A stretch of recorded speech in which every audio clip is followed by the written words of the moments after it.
The state anthem, Isheya.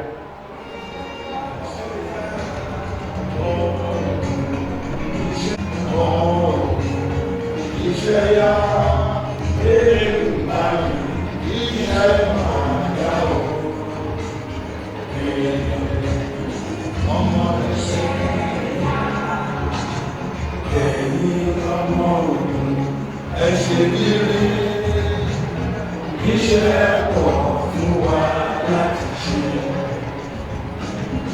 Ọmọ rere kì í ṣáṣẹ́, ọmọ ogun kì í ṣọ̀lẹ. Ẹ bẹ̀rẹ̀ gbẹ́rù Ọlọ́run bẹ fún wa ẹ̀tẹ̀ra kọ́ṣẹ́.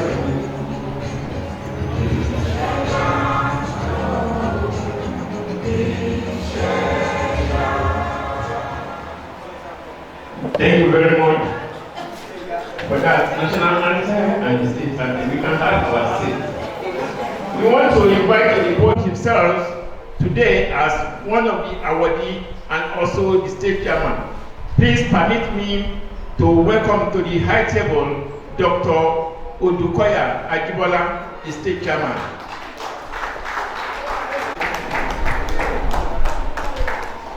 Dr. Ajibola, you are welcome, sir. Today we said we are having awards to our people who have distinguished themselves both in the corporate and individually. Today is marking the second day in the Asan week of 2025 Asan week, and we are using the award to mark the program, to have a list of those who are awarding as corporate and individuals today. And from the list, you will see that we have reasons for awarding them at the 2025 Animal Science Week.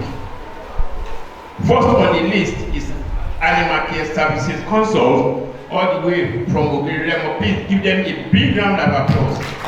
When they are announced, we invite them to come to the high table. We are awarding Animal Care Services for being in the industry, in the poultry industry, in the livestock industry over the 40 years. Let's give them a big round of applause as well. Amobin Nigeria Limited, we are also awarding Amobin for their excellence in the fact that they have 5 good companies. They are a non-stop shop. They have Amobin Nigeria Limited, Amo Zebra Hatchery Nigeria Limited, they have Diversafe Nigeria Limited, they have DSL Pharma Nigeria Limited, and they also have the 5th one, that's Natludo Nigeria Limited. Give them a big round of applause. They have 5 companies in the industry. Today we are also awarding Agricare. Agricare from Ibadan, Agricare STD from Ibadan. In the last 20 or 25 years, they've been in production and they are importing and exporting their products, and they have not stopped. Despite the Nigeria economy, despite the world economy, they don't relent. That's why we have the cause to give them the award. And it's being represented here today. Added Treats Mills Limited, all the way from Ibadan, is also being awarded today from the fact that in the last 2 years of their operation, they have waxed stronger. A big round of applause for Added Treats Ibadan. You will hear more from their profile. Also, we are awarding FDH Agrovet. FD Agrovet doubles as one of the speakers of today, and that's why we are saying that thank you for yesterday's program. It was a fantastic one. Dr. Femi Akinwale is the MDCO. We hear more from their profile as well. Heavy Feet Limited, all the way from Kaduna, Nigeria. We thank the MDCO, Mr. Lion Deleye, for that, for being in the industry over the past years. Kachelam Farmer Research Limited, we thank you very much. It started with Lanchang Nigeria Limited. It metamorphosized into Kachelam Farmer Research Limited from Abeokuta here. About Monate want to repeat on they are son of the soil and they are waxing stronger than what we expect. In the next few years, we see what Kachalan will be. Also, we are awarding Joyful Feet all the way from Ibadan. You will hear from Shagamu, you will hear more from them in their profile. Lastly, we are awarding Big Feet Limited, all the way from Akure, Omowani. The MDCO is also here and is with us. He's also an Asan member with Dr. Valentine. Thank you for being part of the program as well. Adizo, who is the national president of Asan. We have Alaji Lawani Oladapo, who is in the industry and is also the chairman of the Poultry Association of Nigeria, Ogun State. We have our own dear demand I cannot to say or to call his name, Professor Oluwasegun Oshinawo, my teacher in the university. Thank you for your coming. Dr. Mrs. FAO Akedosi is also being awarded today. Mrs. Tekla Efagbe, Pastor Adeyemi Oshilayo, Director of Livestock Services, will also join here. Mrs. Omotosho Mupelola, our Mama Asan, we thank you very, very, very well. From all the way from Lagos, she came very, very early. The past chairman of Asan is also here with us. It is being awarded.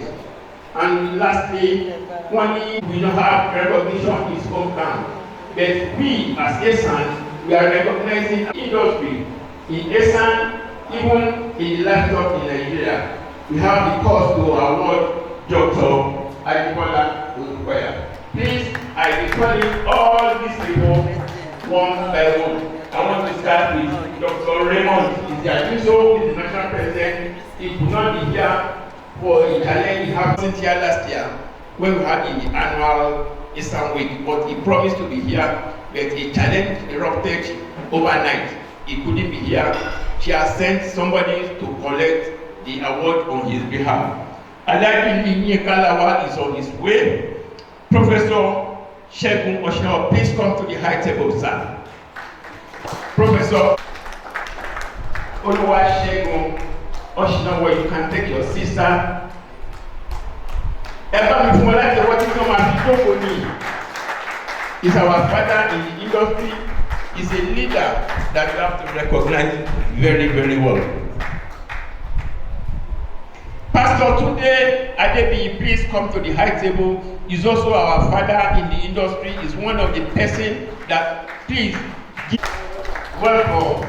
A big rousing welcome in the name of him. You are welcome, sir, Pastor.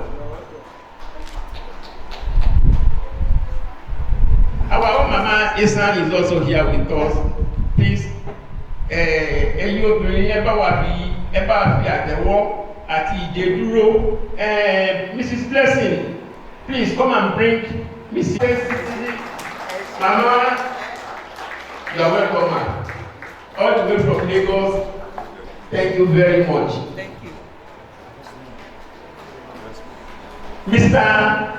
Oluwadare Olayinka Kuforiji is being awarded today. Please come to the high table, sir. Mr. Oluwadare Olayinka Kuforiji. Mr. Oluwadare, please come to the high table, please. He's being awarded today as well. Of the Asan, and when Asan Ogun State is about to fall, we saw him there. You are most welcome, sir. Mr. Dr. Adekola Odukoya, our state chairman, is around. Thank you very much. Going by the company, every age agrovert all the way from Ibadan, Dr. Oluwafemi Akinwale, please come to the high table. Dr. Femi. We have two lectures today, and the person to take the first lecture, he has said that he will not be around, but he is around because of Asan.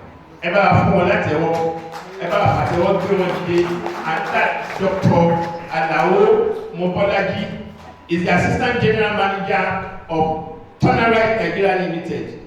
Tonerite Limited, not Nigeria. Tonerite Limited, all the way from 15 Salako Close, Ogba, Ikeja. Dr. Alao, please. The representative of Kachelan Farmer Research, please, you sit beside our professor. We are taking your lecture first.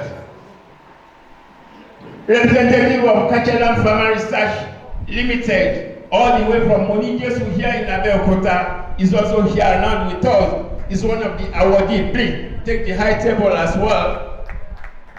You are welcome. If others join us, we will be to call Dr. Alao ever ready person. Please be ready to go farmer. And somebody is wondering why do I call us farmer? We are the senior farmer. Am I correct? We are the senior farmer. So I know you know as OG, as an animal scientist, we've not gotten a very strong slogan we are using. So we still use that for now until we are able to register a very good one for us. The President and Executive of Animal Science Association of Nigeria, Asan, distinguished guests, our esteemed members, ladies and gentlemen, it gives me great honor and privilege to stand before you today as the chairman of this year's Asan Week celebration. This gathering is not just an annual ritual, but a moment of reflection, renewal, and rededication to the noble cause of animal science in Nigeria and beyond.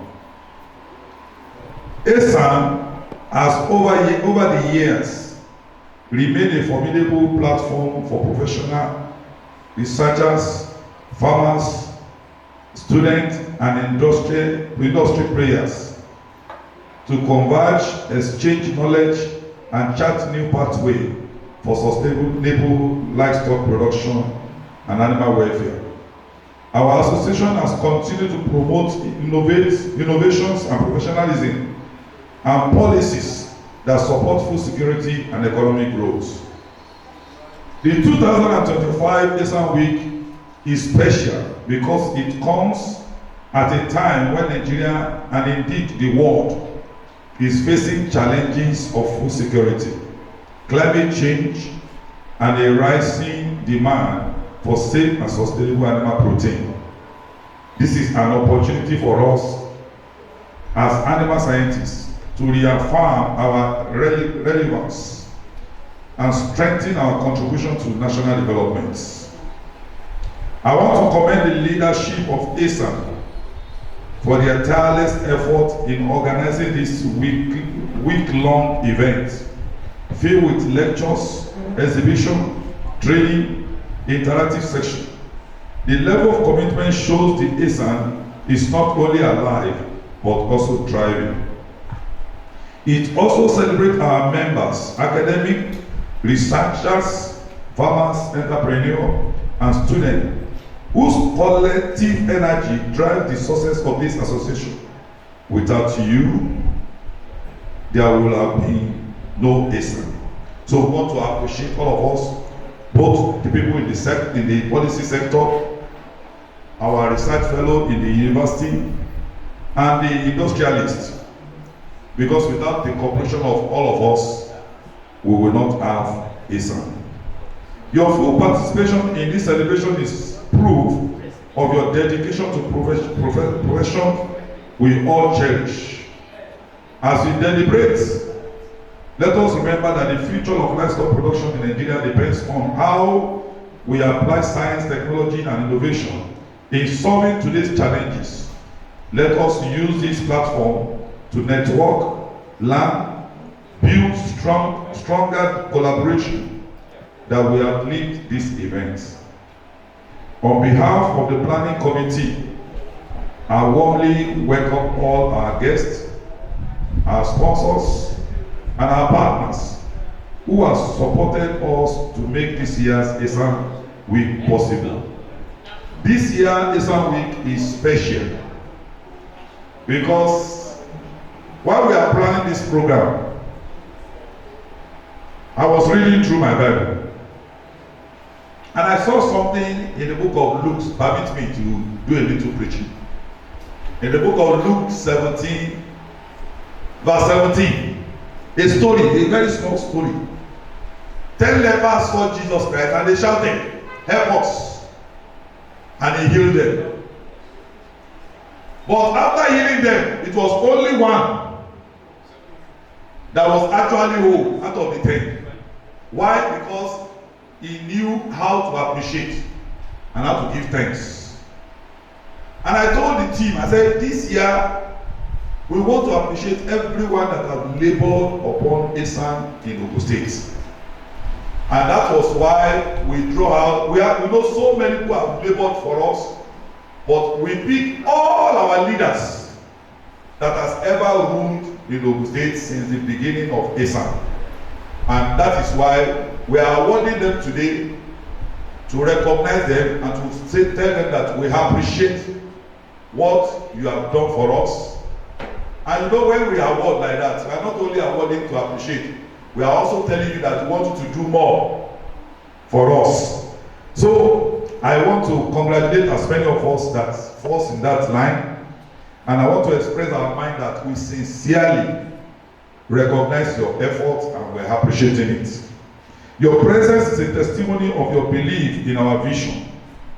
Distinguished ladies and gentlemen, I urge us to approach this celebration with open minds and renewed passion.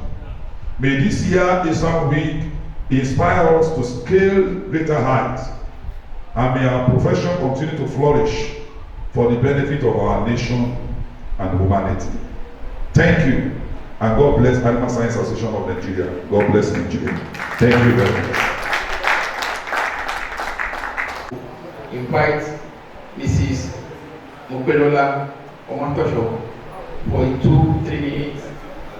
Good, Mama Asan, okay. AKA Mama Asan, Mrs. Mopelola Omantosho, for that goodwill message. I want to acknowledge all the members of the high table. I want to thank you. It's my pleasure to be here in Ogun State to felicitate with the Ogun State branch of Asan. I'm happy for the way the branch has transformed, and from the way you are, I see that there is still a lot more to be done.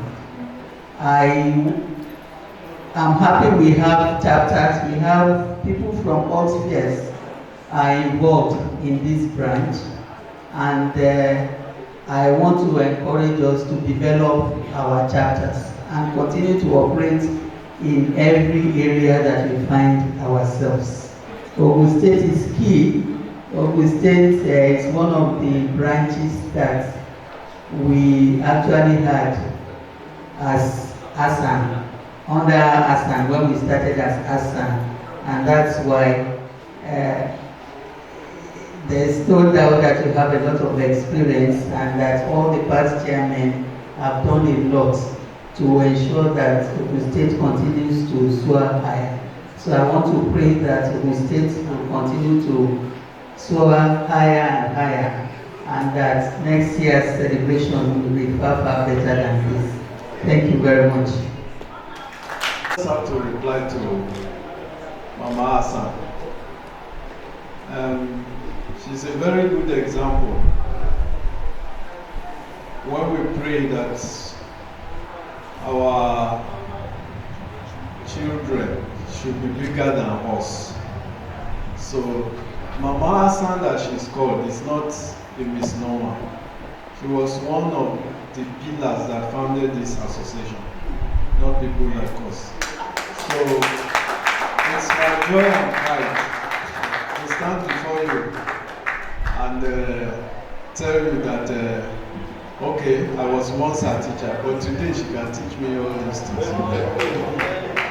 So thanks for making history. It shows your commitment to the sustenance of Asan wherever in this country. We thank you, and history will remember your efforts. Another week, last year was a big celebration. This is also a fairly big celebration.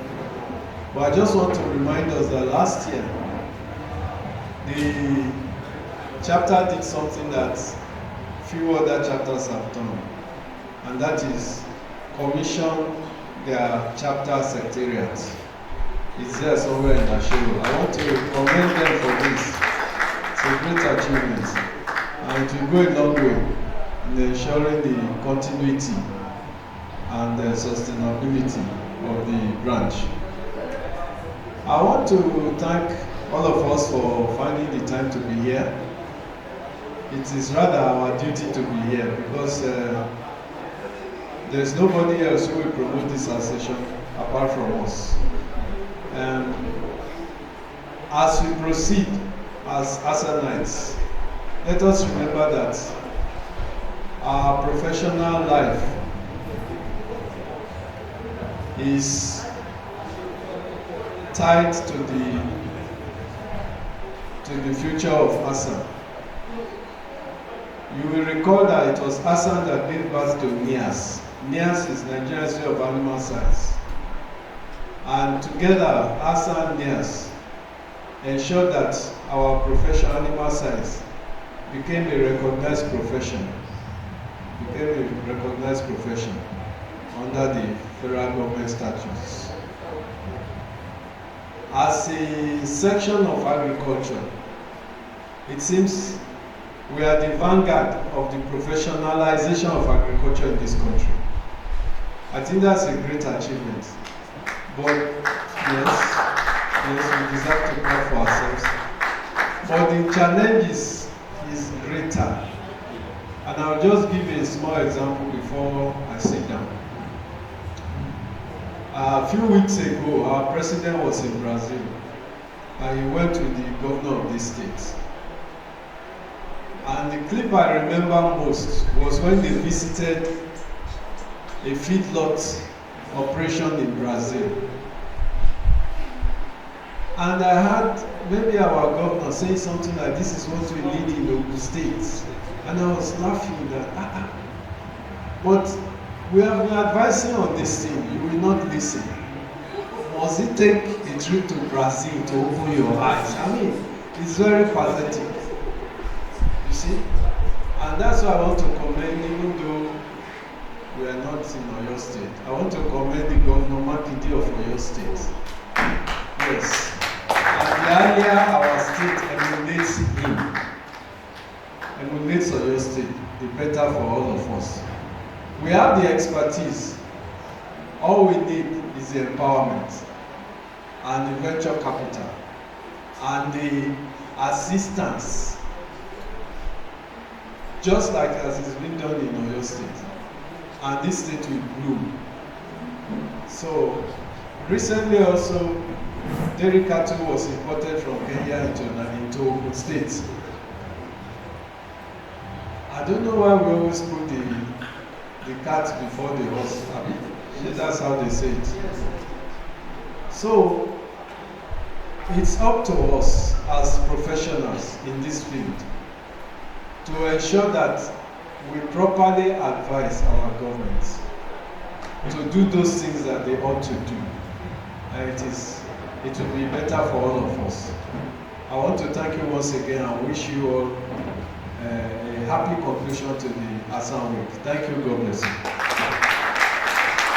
And there's no other person that handle the lecture one other than Dr. Alamo Bolaji, the Assistant General Manager of Turner Right Limited, all the way from Ogba, Lagos. Dr. Bolaji, you are welcome, sir. Thanks a lot. My able chairman, Thank you very much, sir. Mommy, I remember Mommy was one of the people that midwifed us into the sales business. I remember my first management training.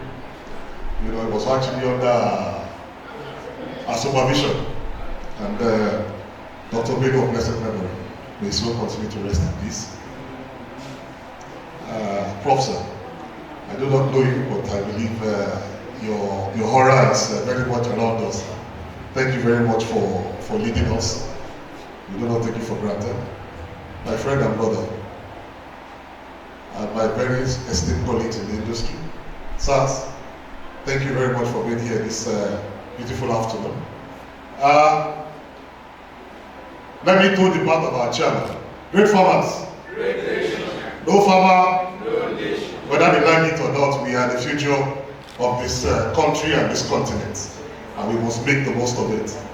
So let me just quickly go straight to my presentation. Again, my name is Alamo Bolaji. I am the Assistant General Sales Manager for Turner Right Limited. It's one of the indigenous animal health and school system organizations in this country. Perhaps in the course of my presentation, you'll find out more about that. Please just bear with me. I'm a little bit under the weather. I actually struggled to be here this afternoon. I just make sure I have to be here. I don't know. I hope the members of the high table can do some flexing because of the construction of the presenter.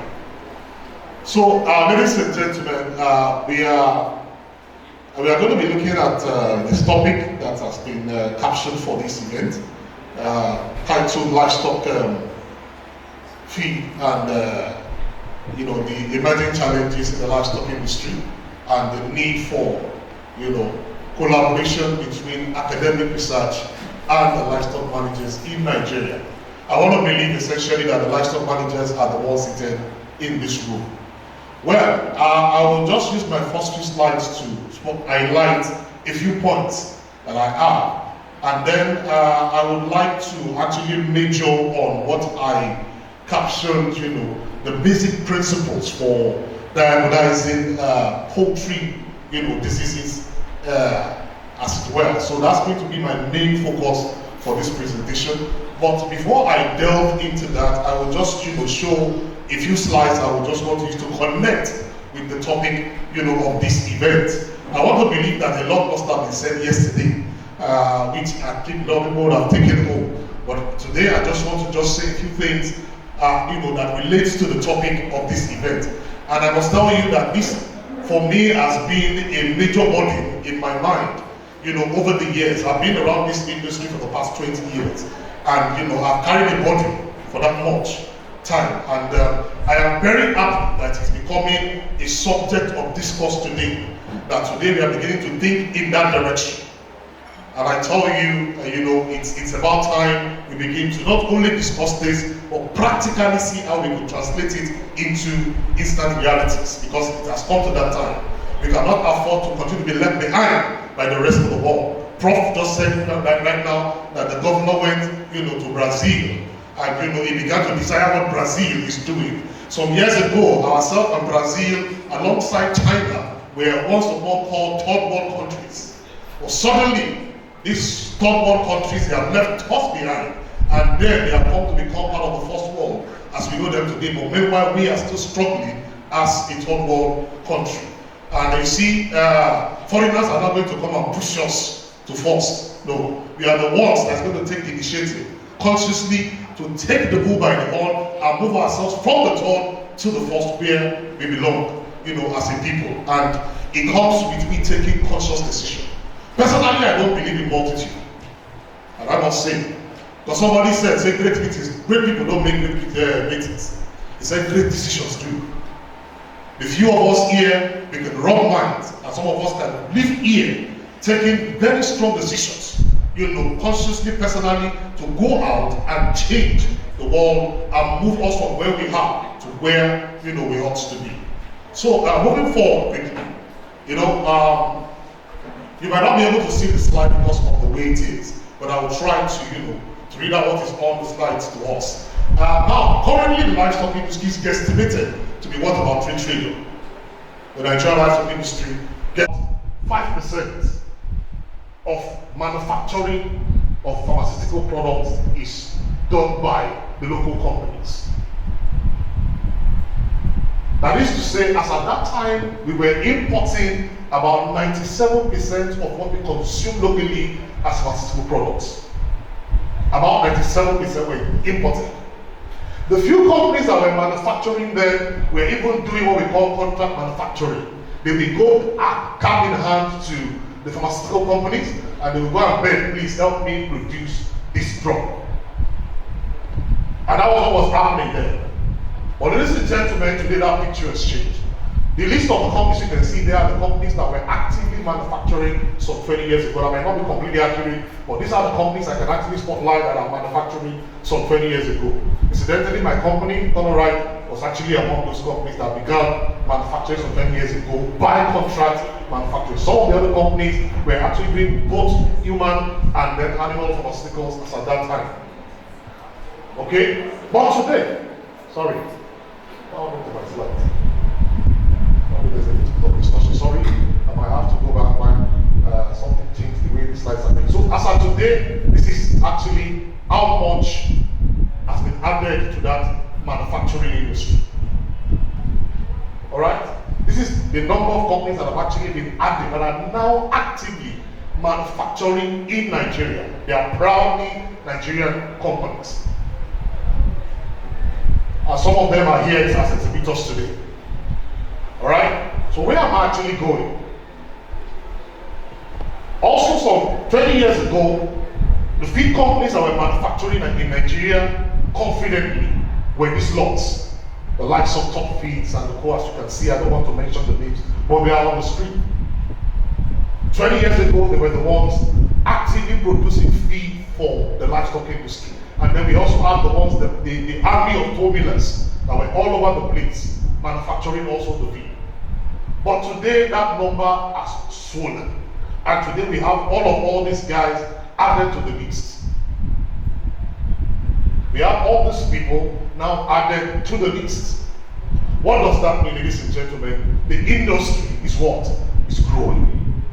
The industry is moving forward. Both in the feed and also in the pharmaceutical segment, we are actually doing what? Moving forward. So where am I taking all of this to this afternoon?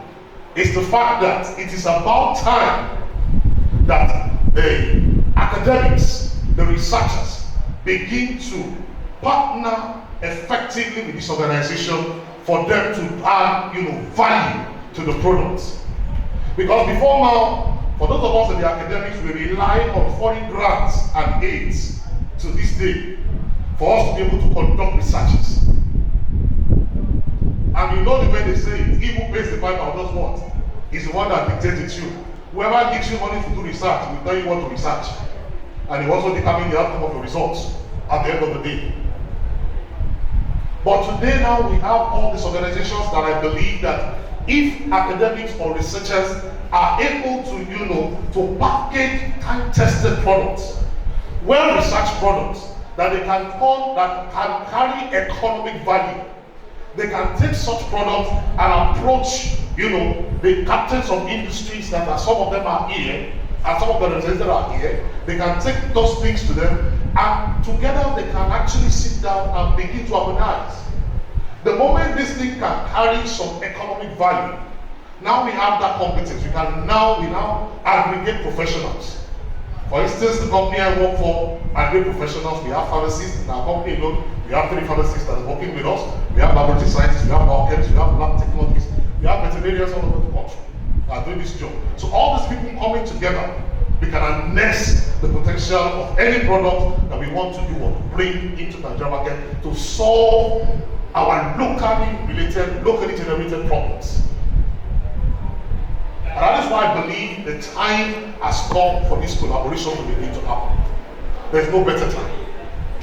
So please, this morning I just want to challenge our researchers. Please don't just think that the help will come from abroad.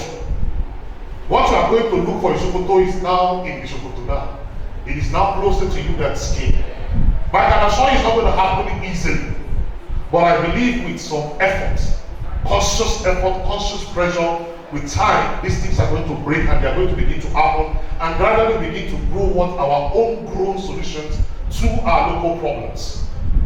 And that way we'll be able to engage more of our own children and are going to school and coming out to go and learn fashion designing, tailoring, and learning Baba, and all manner.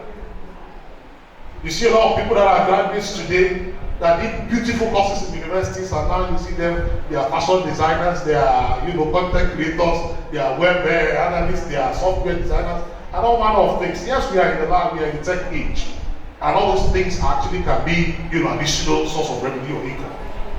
But it shouldn't be that somebody will go and study animal science and then the next time once you introduce him to tell to me, he say he's a fashion designer, or he's a system analyst, or he's a software developer. Why? Because it couldn't make sense out of what he went to study in school. So it's about time we carry that body and begin to do what? To interface with ourselves and see how we can generate these problems and solutions to solve our own local problems. Ladies and gentlemen, if you are ready to help us in this class, can I see your hand, please? If you are willing to take up this challenge, thank you very much. I think it's just one person that is willing to go all the way, I'm happy. Honestly. If it's just one, I am glad. And that one person will say, today I attended one program on this day, and that program stimulated something inside of me that is going to give back to something in the next 5 to 10 years. As the case may be. So that is actually how I plan to relate to the topic of today, because the time has come. So I'd actually put this to let us know that we have been moving forward, we have been progressing. All we need to do is to consolidate on it and then make the most of it. I pray God will help us. Because of the time I have, I will just go straight to the other things I think we need to talk about. So like I said, this slide actually just tells us about the quantity of feed that is actually produced in Nigeria. This figure is actually as of 2022, as generated from the Food Info Journal, and then from the Institute of Animal Science. And then we got the average. At least at the average, we are producing about 5 million metric tons of feed. I don't know if my guys here want to argue these figures, but that is actually what it is. Recently, we have not been able to justify, because between 2023 and 2024, there was a lot of shaking in the industry. And you will agree with me. 2023, 2024, a lot of farms downsized, and a lot of actually also downsized. So because of that, there was a lot of struggle in the industry. But right now, farmers, the economy is stabilizing. Farmers are trying to restock and to come back to their potential, and then also the hatcheries too are trying to rev up their production capacities too, for us to be able to meet up with our local demands. I hope that we get there. So these are just figures to let us know that this industry is huge. It is huge, and you will notice that there are more players coming into the country and those people trying to compete locally. So please, the opportunity is huge. The funds available in the industry is also huge. So bring your solution into it, and you find yourself cashing out as you must. So having said that, let me just quickly tell you this. I represent the company to the right. This is just marketing. I'm a salesman before I go into the other things I have to offer you. I'm a salesman. Turnaround Limited is a 28 years old company. We are proudly Nigerian, and we have been delivering innovative solutions to the industry for the last 20 years. So, and then we have our head office in Lagos, and we have tentacles all over the country. And I can tell you, we're a proud manufacturer. A lot of people think that these things are being imported. They are not imported. They are being manufactured using the wisdom of our local professionals. And our product have been time tested over all these years. And I believe all these are built around our core values of proficiency, responsibility, loyalty, and quality that we actually build around. And these are just to show you some of the uses that these things are all locally, made. So if you are patronizing any product from our company, you are buying the time-tested quality product. And then if you're for more units, we have a stand just by the door or the entrance. You can find out more about our product. So let me just quickly move forward and go straight to the topic of the day, or my focus for this meeting. Over the years, I've seen a lot of things that our professionals do, and our brand professionals do, and are absolutely wrong, and compound the health problem in this business. And that is why I felt that, okay, let me try and share some basic principles that will help us, because I know some of us here are hands-on practitioners. We are, everyday attendants to poultry farmers and other livestock farmers, but today I'm focusing on poultry. So as a professional, I just want to share a few things that I believe is going to help to enhance the quality of your practice. Okay, so we are looking quickly at the principles for disease diagnosis in poultry management. All right. Sorry, please, if you are an hands-on practitioner, can I see your hand? If you are an active service provider in this industry, you are a consultant, can I see your hand? So we are in the wrong room. Is this not Asan? Do we have more poultry farmers here? If you're a poultry farmer, please let's see your hand. Okay, we have more poultry farmers in the house. Oh, really? That's interesting. Anyways, you will still benefit from this. Alright, so we look at the basic thing, because I feel that, the better you are at your craft, the better, the output. And the better we can secure this industry. Because most of the time, the gap is always a knowledge gap. Alright, it's always a knowledge gap, and we keep doing the things the same way, we can't get a better result. And that is why I feel it's important that we share this information and share it also quickly. So these are what I'm going to be talking about. Quickly, common causes of poultry disease. We know they are categorized into two basic, classes. We have infectious diseases and we have the non-infectious diseases. Okay. Now, for the non-infectious diseases, it can actually be nutritional in nature, all right, and it can also be metabolic in nature because it's non-infectious. So, nutritional can be as a result of the deficiency of vitamins, proteins, amino acids, minerals, and carbohydrates. So, when you see a praise being presented to you, don't just begin to think about the big names. Most of the time, when you see praise at the farm now, the first thing you want to start thinking, is it Newcastle? Is it Gongoro? Is it avian influenza? You begin to think about those big names. No. You take it from the scratch. Yoruba will say the Pelebelati taking it, Latin Paul, you take it from the smallest, and you begin to think about, the big things. So, we first of all look at things like this. So, disease can categorize into infectious, non-infectious, metabolic also. And this could be, fatty liver as a result of maybe overconsumption or poor management of fat by the animal, gout, heat stress, toxin problem, ammonia, accumulation, and then, pesticide and also salt toxicity. Something as little as salt, a pot overdose of salt in the feed can cause toxicity and result into mortality. The one talking about nutritional deficiency is a practical example. This particular picture came from a farm that I attended to. These birds were about 3 weeks old, and you see, as all of a sudden it just became paralyzed. They couldn't move. They were broilers. They couldn't move. All of them just started spreading their legs, and they were in one spot. And because of that, they couldn't move to where the feet are. They couldn't move to where the drinkers are when they started that. Yeah, and then the farmer was patronizing one important, feed meal. By the end of the day, when we investigated, we realized that what was happening. The DCP inside the feed was of poor quality. And because of that, the calcium was not properly delivered, and as a result, this problem emerged. And this farmer lost a significant portion of these animals before the problem was rectified. So these are some of the problems.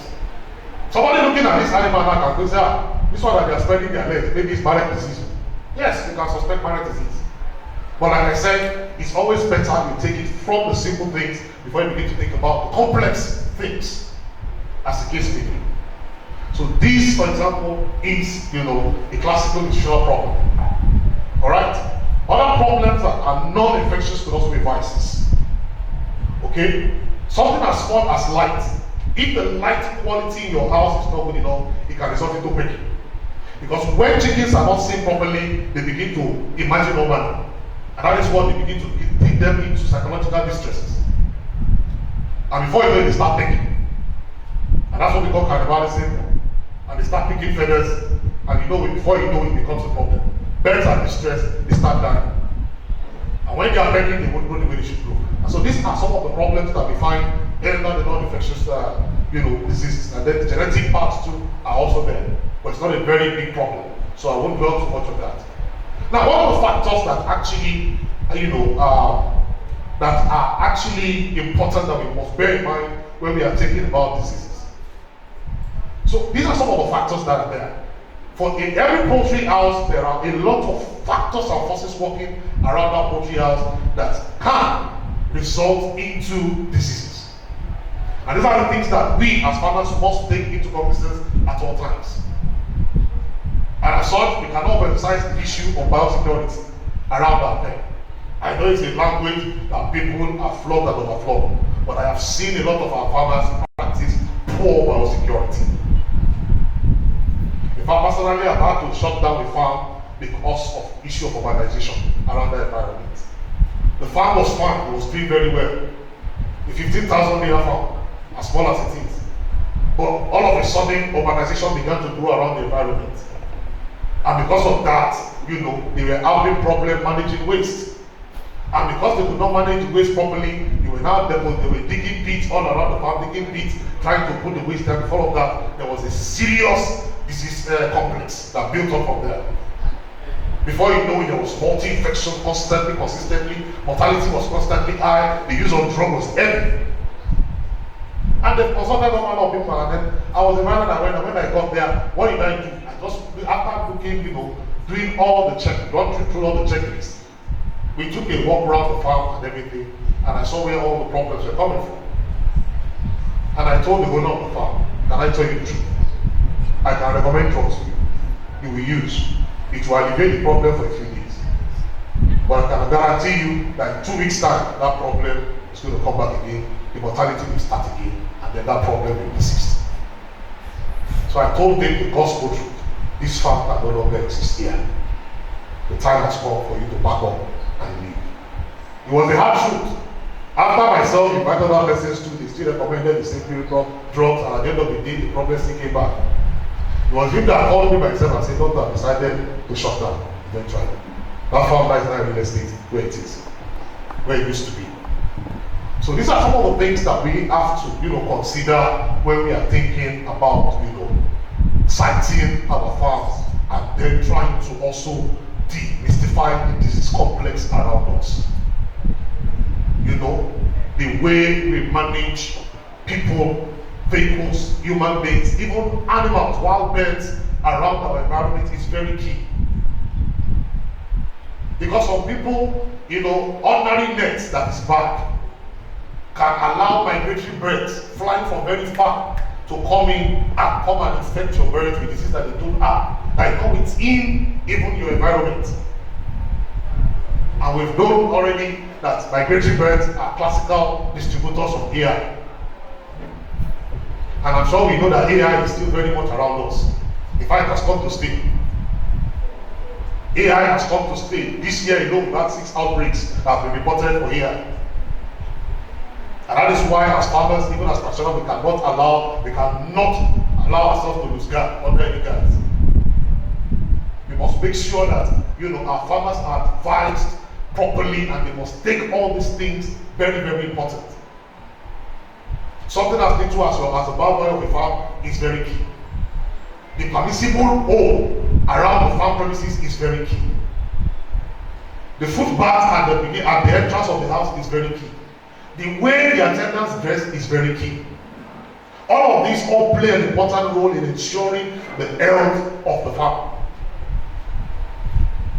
So, as practitioners and as paraprofessionals, we have to learn to advise people about these things and against them as much as possible. It's very, very important. You don't just allow people to just enter into your farm anyhow. It is wrong.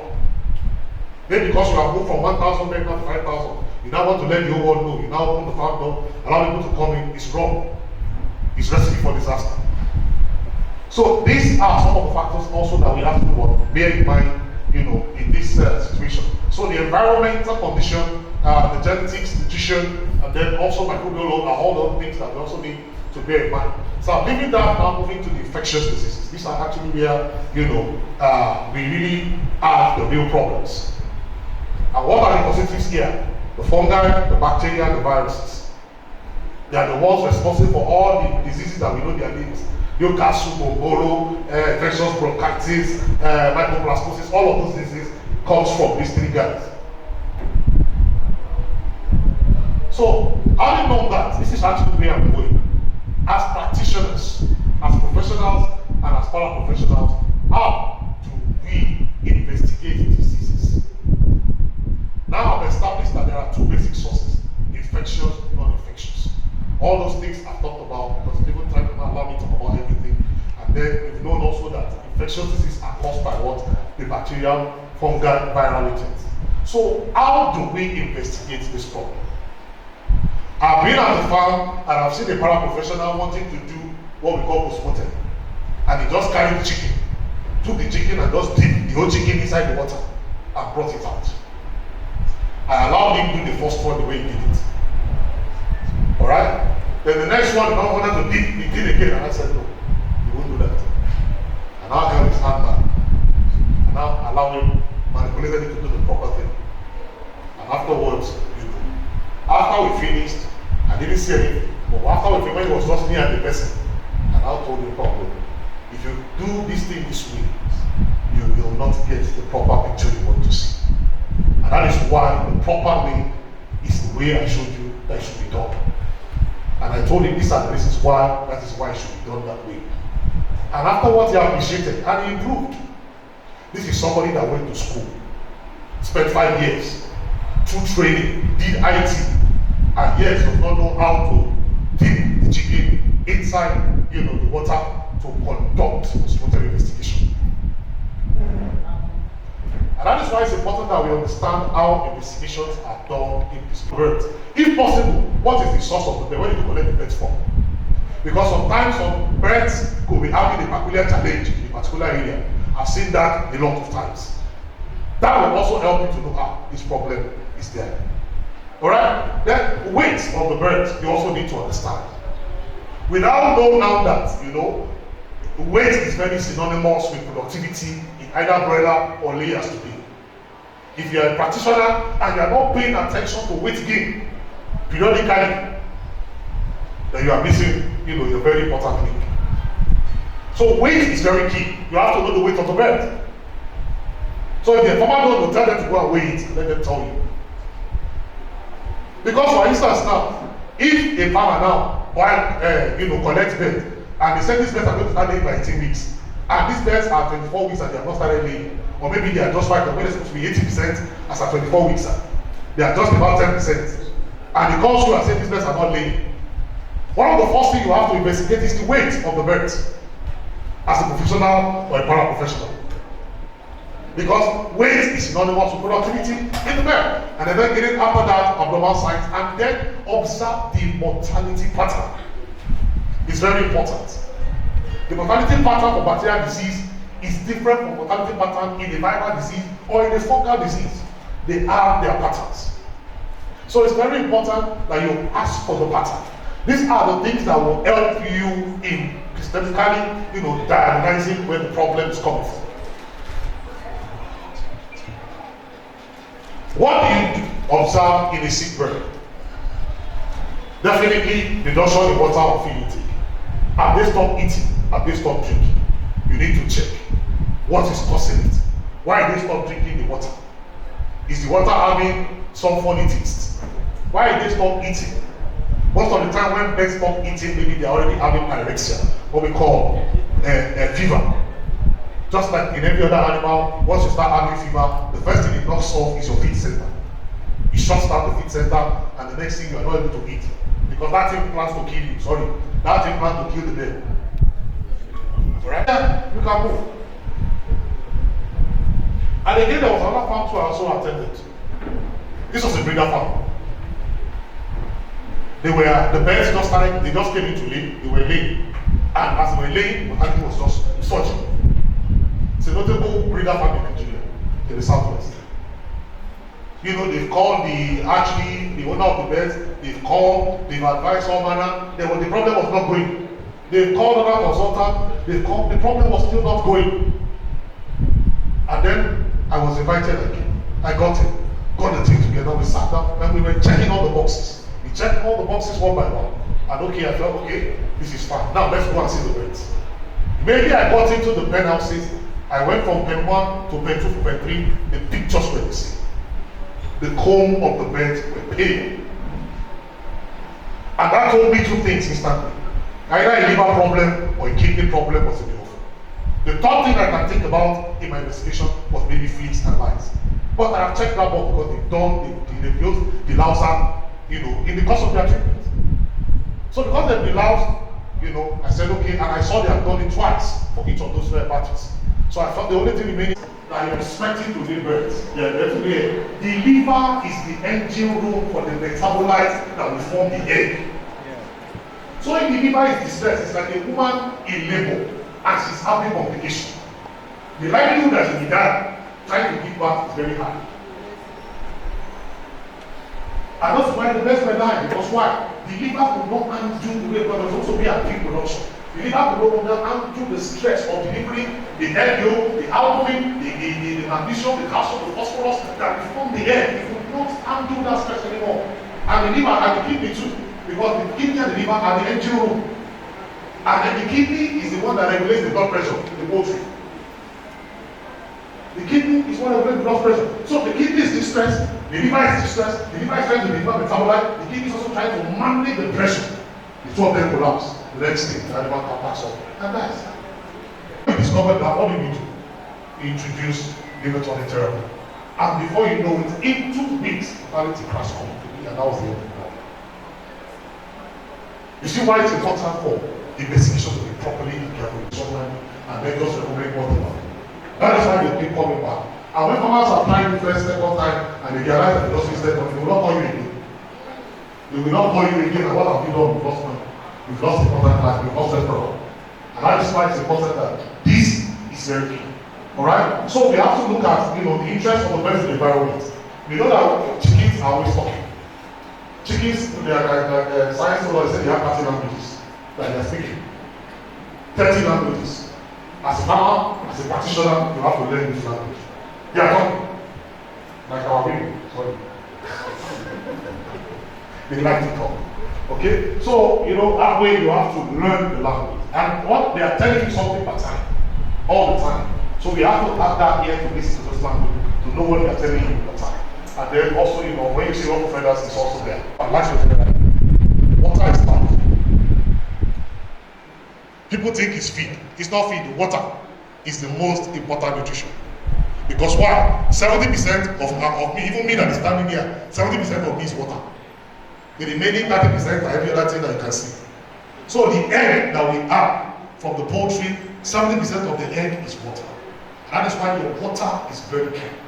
Water management, water arrangement, you know, there's a particular grain size acceptable for young birds. There's a particular grain size acceptable for, you know, growers. There's a grain size for the laying birds.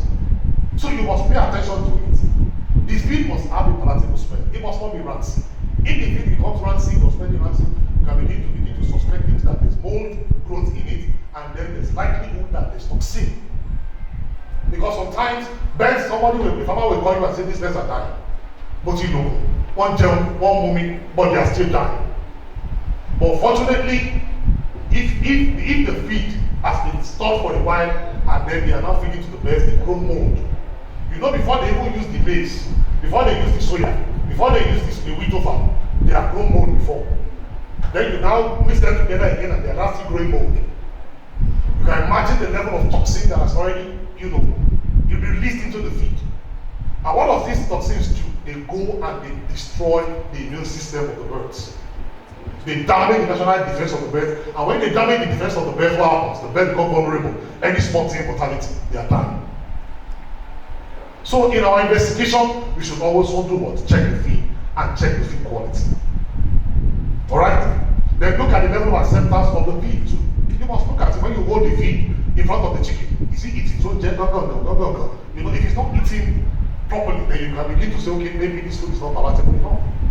You have to look at the metabolism level, the calcium, the phosphorus level, and then most importantly, the toxin level. I have seen a farmer struggle, lost so much because of mycotoxinosis. Lost so much because of it. So please, it's important that we also carry out this investigation. Alright? And then again, management practices pattern of feeding. I'm sure you already know that when you are feeding, when the weather is hot, there's a way you feed. When the weather is cool, there's a way you feed. Alright? When the weather is hot, we know we have to feed the birds a little earlier in the morning before the sun comes up. When the weather is cold now that we have it in the last few months, we can just be feeding the birds, when it's okay. Alright? Then stocking density is important. When they say put 3 birds inside a minute, and the farmer puts 4 or 5, you know that it's already a recipe for disaster. Because like every other animal, chickens too want to be comfortable. Everybody wants to be comfortable. The more comfortable we are, the more productive we become. And that's the way it is. So it's very important. The ventilation, medication, and then the vaccination is also key. For ventilation, it's very important. This is where you come in to advise the farmer before they set up the farm building or the structure. You have to look at the topography of the land. Where is the water flowing to? Is the water flowing to the pen or flowing away from the pen? You have to advise them how to position the structures properly. If the structures are not positioned properly, that is the beginning of the problem. I had a farmer to 10,000 layer farm in Mwe here too. The man, very serious, very passionate about the business, but because of the location of the pen houses, he had to close down. Because whenever the rain becomes heavy, all the water is coming to where his farm is. His farm is always waterlogged. If he gets a pumping machine, they will be pumping the water out of the farm. But whenever the rain becomes heavy again, everywhere is flooding. And before you know it, he was frustrated. At some point, they were beginning to kill alligator and kill monitor lizard on the farm. Snakes and all of that were just coming in. And it became a big problem. Eventually, the man had to shut down the farm. Why? Because he did not site the farm properly. When you are building the pen, you have to look at where the sun is rising, where it is setting. It's very important. What is the direction of the wind? How is it blowing? You have to look at that so that you can know where to face the pen houses. I have had to also advise the farmer to do like that. When the heat was always too much. When I went there, I stood there for a long time. You didn't understand. I carried the seat and I sat down there. I wanted to understand where the wind was blowing from. And when I understood how the wind was blowing, I now had to tell the person, number one, we have a structural problem. So if you cannot take the place of this farm, we have to install fans everywhere to compensate for that alignment with the wind direction. So that was actually how we have to solve the problem. So these are important steps you must bear in mind when you are investigating a disease situation on the farm. So besides that, also water management is also very key. The earlier the water, definitely the better the birds. And then also waste disposal.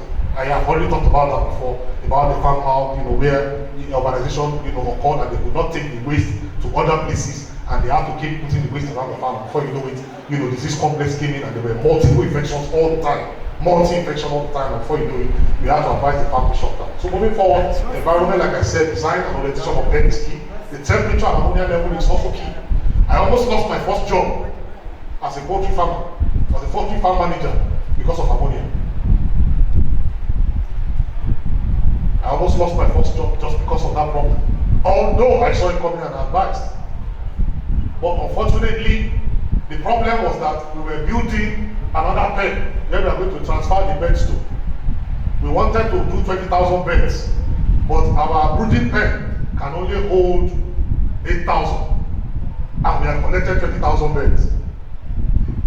And I was trying to advise my boss, try and let's speed up the rate of this thing quickly, or else we have to pack his beds and take some of them to another place. But you know, he was a politician, he was doing politics and all of that. Before you know it, we didn't have time to complete the project in time. And before you know it, the beds were growing. 20,000 locked up in one house, overcrowding. Ammonia now built on. Before you know, even we entering the bed, we could not breathe properly. Before you know it, the bed has started dying. In short, we lost 4,000 out of 20,000 beds on that farm. The only thing that saved me was that I wrote memo to my boss that, sir, we need to hasten the rate of building this penthouse. That was the only thing that saved me from being sacked. The supervisor was sacked, other people were sacked. That was the only thing that saved me. Because when they were saying, I said, sir, I remember I wrote 3 memos. Sir, these are the memos, sir. And they now had to calm down at that point. So if it happens again, you are going. But before I started with me, I had already packed my bag. Because I realized that working with a politician is the most difficult thing to do. The moment we started making money on the farm, we started using the money to do politics. And I said, sir, we can't be using farm money to do politics. My friend, did I employ you as an accountant or as a farm manager? I said, I'm sorry, sir. That was the day I wrote the application. I started looking for another job because I knew we were actually heading for the artist at that point in time. So these are why it's very key for us to actually do what? Have this step-by-step model of investigating and diagnosing these problems. It is very, very key. Alright? Now, for sample collections, this is another area. Okay?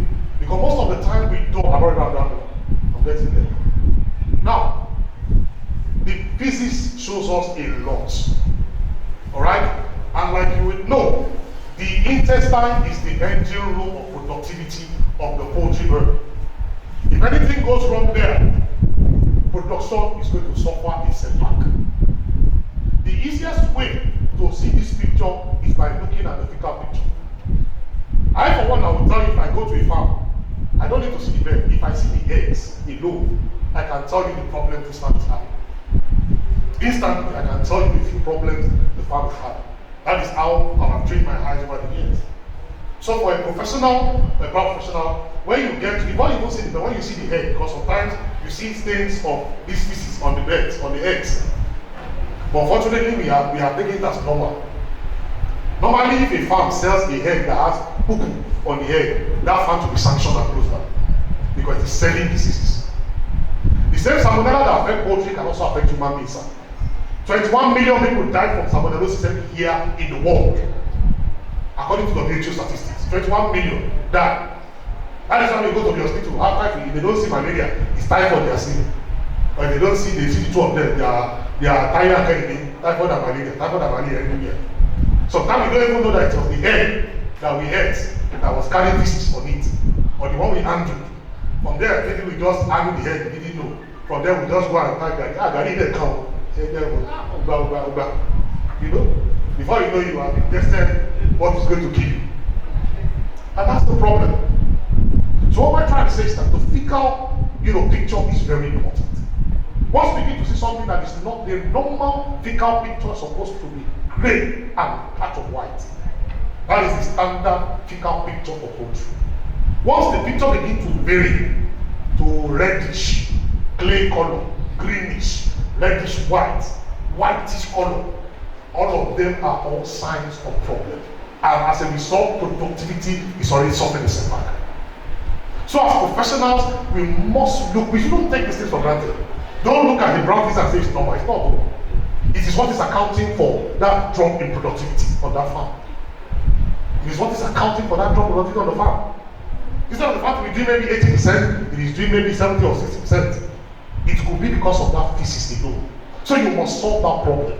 Until you have the uniformity of fecal picture looking greyish with this patch of white, you don't have a proper functioning intestine for those animals. So please thank me for that. Moving forward quickly, as I'm rounding up, this is actually a picture for, signs or pointers of respiratory problems. When you see things like swollen face, swollen, nostrils, teary eyes in the chicken, they are all signs of, respiratory problems. Problems like mycoplasmosis, it could actually be Newcastle, it could actually be, infectious bronchitis, especially mycoplasmosis. cost like plaster directly. So these are the things that actually point, once you see this picture, you know you are dealing with what? A respiratory problem. And you know what to do. You investigate what will be the cause of it. As you are using antibiotics, you're also checking what will be the likely cause. Is the environment too cold? Are the beds too long together? Is the ammonia? If ammonia is high, it can be a predisposing factor to this. If your biosecurity is poor, it can be predisposed to this. If you are allowing straight beds to be entering into your pen, aside the fact that they are costing money because they are eating the same feed that you have programmed for your birds, they will come and eat and food. That's why they sell you on the shelves not on your own account. When you come in, they will eat another, they will feed fat and they will go away and then they will drop diseases for you. These are possible outcomes of this problem. Alright, so this is a picture you see the place of Newcastle. You can see the twisting of the neck is what we call torticollis. You can see weak shell.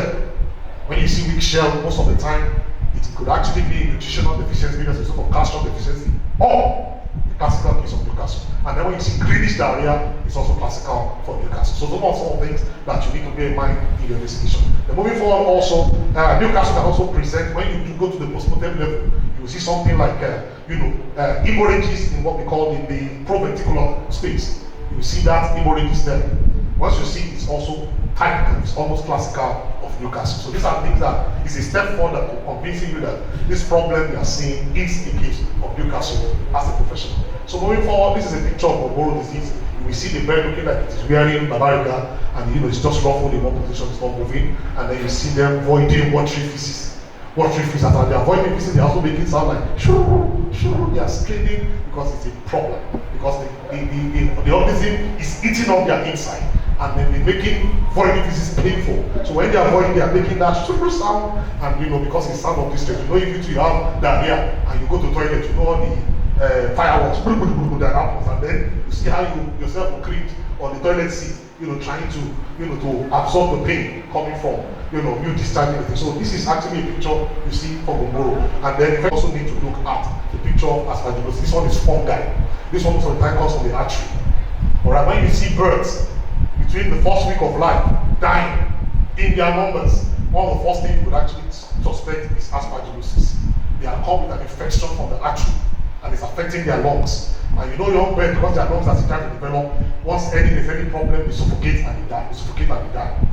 So some of the problem you have to attend to it quickly. So part of the investigation, when you open this bird up and you need to check through the PM and you open their lungs, you see caseous lesions on the lungs, whitish lesions along the lungs. You can easily and quickly suspect that these animals have what we call aspergillosis, and you have to quickly intervene with the correct treatment. So this is another thing we need to look out for. Then lastly, I hope I've been able to convince you and not confuse you that as professionals we should take our business to the next level. Thank you very much. God bless you. Well, nígbà tá a wà ní ilé-ìwé, a máa ń sọ̀rọ̀ pé láìwòwe did not look into Nigeria, Ogun State. I like you, are welcome, sir. Please come to the high table. Don't really let go that. Somebody we are bringing from the poultry industry to come and represent Ogun State, and it's an awardee today. Thank you very much. I like you, Olayinka Lawal.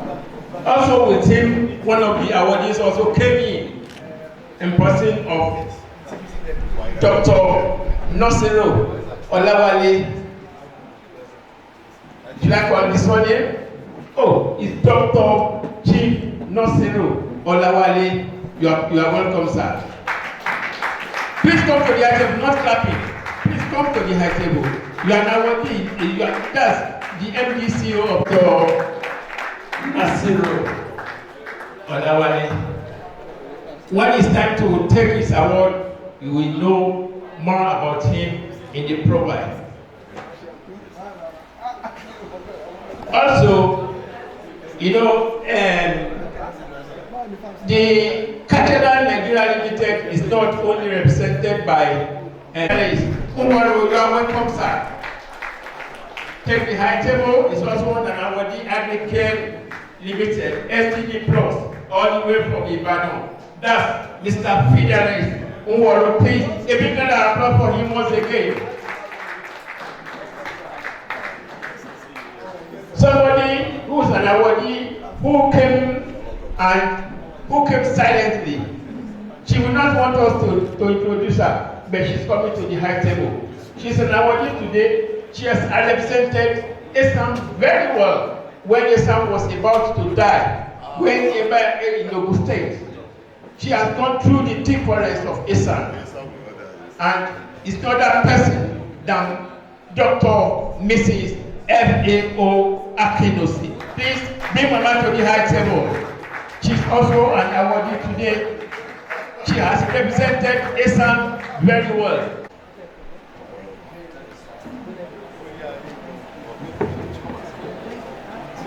Thank you very much. That's Mama Asan for you. Mama FAO, not Food and Agricultural Organization, but FAO Akinosi. FAO Akinosi. FAO Akinosi, you are welcome, ma'am.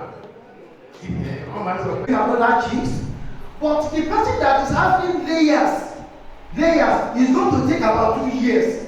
So everything that is on the farm from the onset till the end is going to set the flock. Those diseases are bound to stay, and you are bound to maintain them. And that's the difference between the layers farmer and the commercial broilers farmer. That is number one. The day-old chicks for the farmer, they will not tell you that this particular chick is from house number 1, is from house number 2, is from house number 3. They will mix everything together. Then, this is one of the areas where the farmer's problem starts. Let me define this for you. A breeder's farm of different age group, they have different level of immunity. If the layer breeder is going to about 1.5 years, I will talk about Gumboro, I will talk about avian influenza, I will talk about egg drop syndrome. Now, before I will now talk about the products, because I believe something. I always believe that when the farmer has understanding, it's always better. You will be able to know what to do at the next line of action. Now, there was a seminar I attended, and I was asking the farmers, I said, can you tell me the type of gumboro you are using for your flock? And the man said, no, me, I will just go to the shop. I will just ask them, give me gumboro. I said, no. Well, meanwhile, there was a mistake. We have 3 types of gumboro. We have the mild strain, we have the intermediate, then we have the intermediate plus. You see, the moment our farmer gets understanding, rearing of poultry will be very, very beautiful. Now, there is no way you can use a mild strain and you will get result. Internationally, it is even taken away. But we have 2 strains, intermediate strain and intermediate plus. Many farmers don't know when to use it. And when you want to buy gumboro vaccine, people will just give it to you because you yourself you don't know. Now, let me classify it like this. It has to do with the age of your chicken. The age of the chicken that you have on the farm. Let me use the first 10 days. The first days to the 10th day. First day to the 10th day. Now, the chicken you are buying is having what we call MTA. MTA is what we call maternal immunity. Yes or no? You ask somebody else to come. MTA. That means when you buy a chicken from the hatchery, there is maternal immunity. That is the immunity that it got from his mother. You understand? The immunity that he got from his mother. Now, let me give you one analysis. If someone is having a breeder farm and the age of the breeder, the age of the flock is around 3 months in length, the immunity for Gumboro will be very high. I mean, now, if they are supplying you broiler from a whole flock, and whole flock, immunity to Gumboro is already low. So at the end of the day, you that collected from the old and you that collected from the new, you cannot use the same thing. But how will you know? Would they tell you? And many years when I was working in SATEC, I questioned something. And I think what they are doing is reasonable. When the layer breeder is about 65 weeks of age, the bird will still be giving us around 87%. 87%. And they will say they want to sell them off. I was like, when do you want to sell this thing? The thing is still laying. Many people from outside, when they hear that SATEC want to sell old layer, they will come as if they are selling old layers. They will come and buy. They will now start raising on their own farm. But do you know one thing? The mindset behind it is that when the birds are already old, the immunity is low. So that means they have concerns of the farmers in their mind. But how many of our breeder farmers today who want to sell their own layer at 65, 70 weeks, 65 weeks? I doubt it. You see, that is one of the areas. Now, let's not believe that there are two broilers. Please listen very well. There are two broilers. One broiler from new stock, Abi. Another broiler from old stock. Now, you as a farmer, how are you going to prevent yourself since you don't know either it is from old or it is from new? Then that brings the questions of intermediate and intermediate plus. When you want to fascinate, if you use intermediate, you can only use the intermediate. You can use the intermediate around 9 days, around 10 days. Around 9 days, around 10 days. With intermediate, it is believed that this particular chicken is still carrying maternal immunity. So you still know your mind. You still know your mind. Either this thing is old, either it is new. You don't want to know. So that means you are not giving the vaccine very close. So farmers say they want to vaccinate 2 days, 3 days. No problem. I will come back to that. But you see, when you now vaccinate at 10 days, around that time, you have allowed for the maternal immunity to go down before you put your own.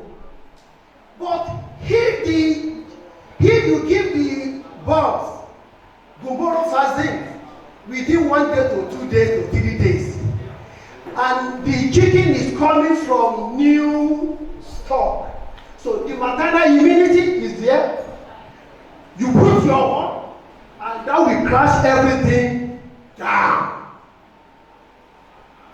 That is when you use intermediate. Don't miss it. So when you use intermediate, you give space. You get it? Then when you now want to, if it is intermediate plus is that one can take either it is old or either it is new. So that means you can use intermediate plus when the birds are 2 days, 3 days. That won't be any problem. So the matter here is this: when you want to buy the vaccine, you need to ask them, which type of Gumboro do you have? Is it intermediate or intermediate plus? If you want to fascinate your best with 1 day, 2 days, 3 days, you can use intermediate plus. Don't use intermediate in 4 days, 2nd day or 3rd day. You may have seen many farms that will come over. You may use it if the bed is old. But how will you know? Either it is old or either it is what? New. So it is good for you to have that structure. And when it comes to Gumboro, we have two strains. Sorry, we have two serotypes. We have serotype 1 and we have serotype 2. Now serotype 2 does not cause disease. It is only the serotype 1 that is causing disease. And the vaccine that is made, it is made for serotype 1.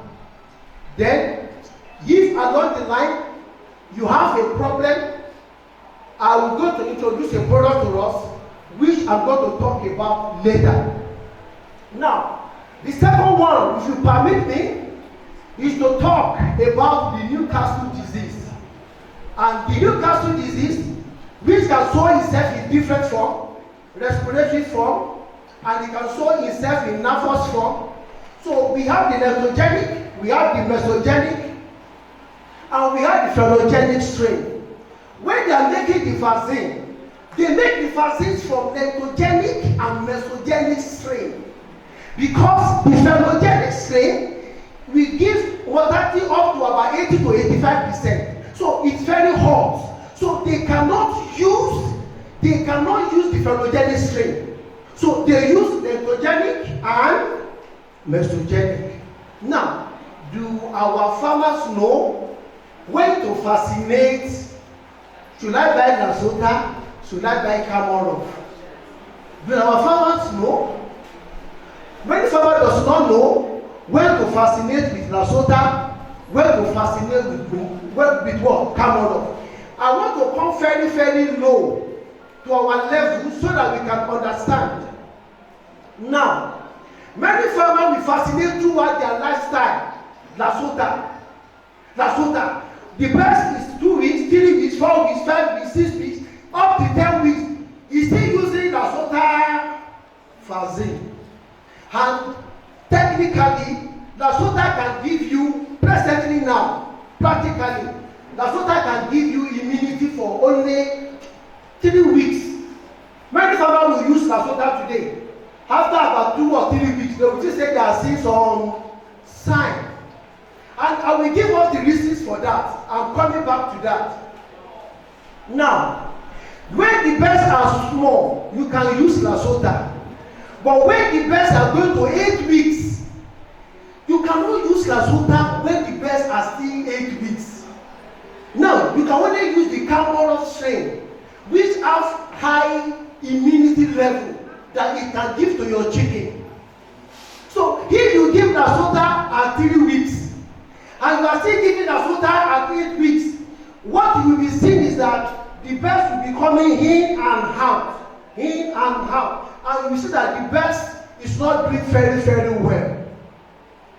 Now, when you give Nasota, we have an issue now.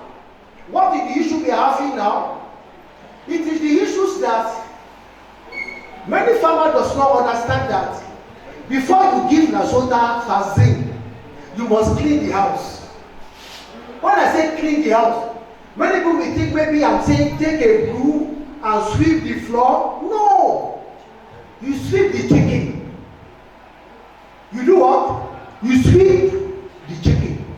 The Nasota strain that we are selling in the country, I think there was a company that brought one strain that used to actually start the productions of immunity in the GIT.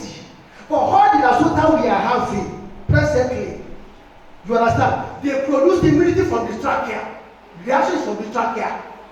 And it is from the trachea the chicken is what? Breathing. And CRD that the doctor spoke about also is in the So there are two pathogens on the, and they are requesting for a house in the same place. And that is the reason when you give your Nasota, if you are not taking care of CLD, you will discover that fasting will not work very well. Yes or no? 3 days or 4 days, the chicken that is okay before, you will just discover that the chicken is sneezing. And you'll be wondering why this chicken is acting this way. They are okay before. But you will discover that it is when you give Nasota, 3 or 4 days after, there is a collision between the bacteria and the virus. So what do we do? What I always do is that if you know you are going to give Nasota today, 4 days to this today, give anti-CLD. Don't give a fake one, a quality product. Give it to your best. By then, you have cleared the world. You have cleared the throat. Then you can fascinate. Somebody said, can I give Nasota? Then I will not give anti-CLD. But I replied and I said it is better that you give what? Anti-CLD before Nasota. That is about that. Then thirdly, if you have your bones and you discover that these bones, you always have occurrence of diseases, always on the farm, and you always use your vaccine, Nasota, Cameroon. The best thing approach to it is to be able to see that you use what we call the oil vaccine when the birds are small, that within 1st day, 2nd day, you inject them, then before you give Nasota. So by then, immunity must have started right away from when the birds are small. Sorry, my time is actually running off and they are asking me to run off.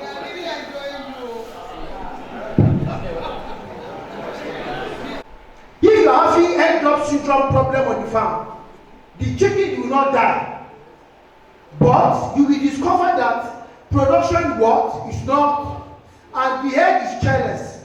You understand? Now, you look at your vaccination program on the farm. What is an ideal period for you to vaccinate against egg drop syndrome on the farm? What is the best period?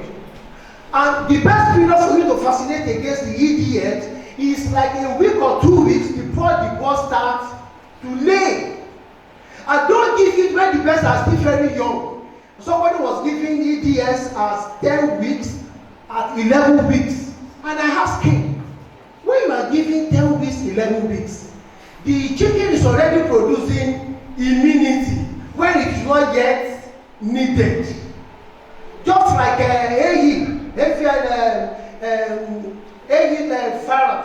vaccine.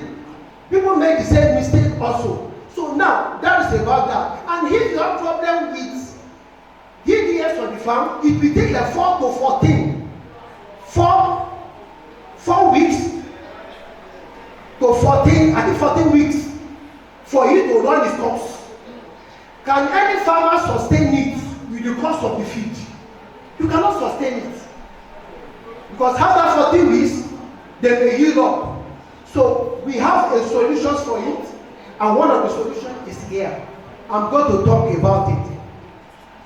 Now, I've talked already about the avian influenza. I don't want to talk much about that. Now, what is the immunoglobulin that we have brought? Immunoglobulin is not a vaccine. Let me come to a layman term. What the vaccine is supposed to generate in the chicken, that it fails to generate. So they have inoculated a pathogen-free chicken. They inoculated it with the pathogen. So the bird will not start producing antibody. Antibody will not go from the bone marrow. It will not go into the ovary. From the ovary into the yolk. They now extract it. After they extract it for Gumboro, they extract it for Newcastle, they extract it for avian influenza, they extract it for EDS. And that makes me to let us know about what we call immunoHIG. And I know many big farms in the country have used it, which I cannot be mentioning them, in the north, in the east, in the west. It's a common product. And when you have an outbreak of Gumoro, Newcastle, avian influenza, it takes years of it. And it is specific for each pathogen. So if you don't have the problem among those diseases, you don't use it. And it does not react. Now, let me quickly go to the video.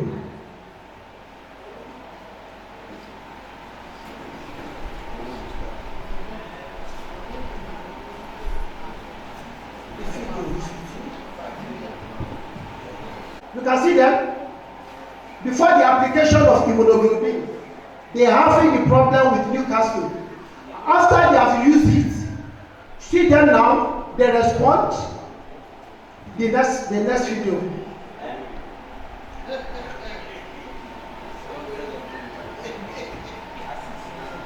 You can see them now.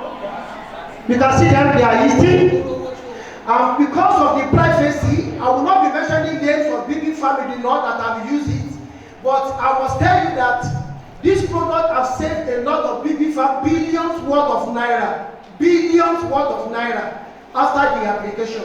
So I can release the video for the organizer, and they can disseminate it, and I can drop up our contact. Now, let me now quickly say this. I said the immunoglobulin, they are not what vaccines. Now, you can keep it in the room temperature for 6 months without any problem. You can use out of it, the remaining one, put it in a cool place. But here you keep it in the normal fasting temperature. You can take it for the next 2 years. Wow. Next 2 years. No reaction.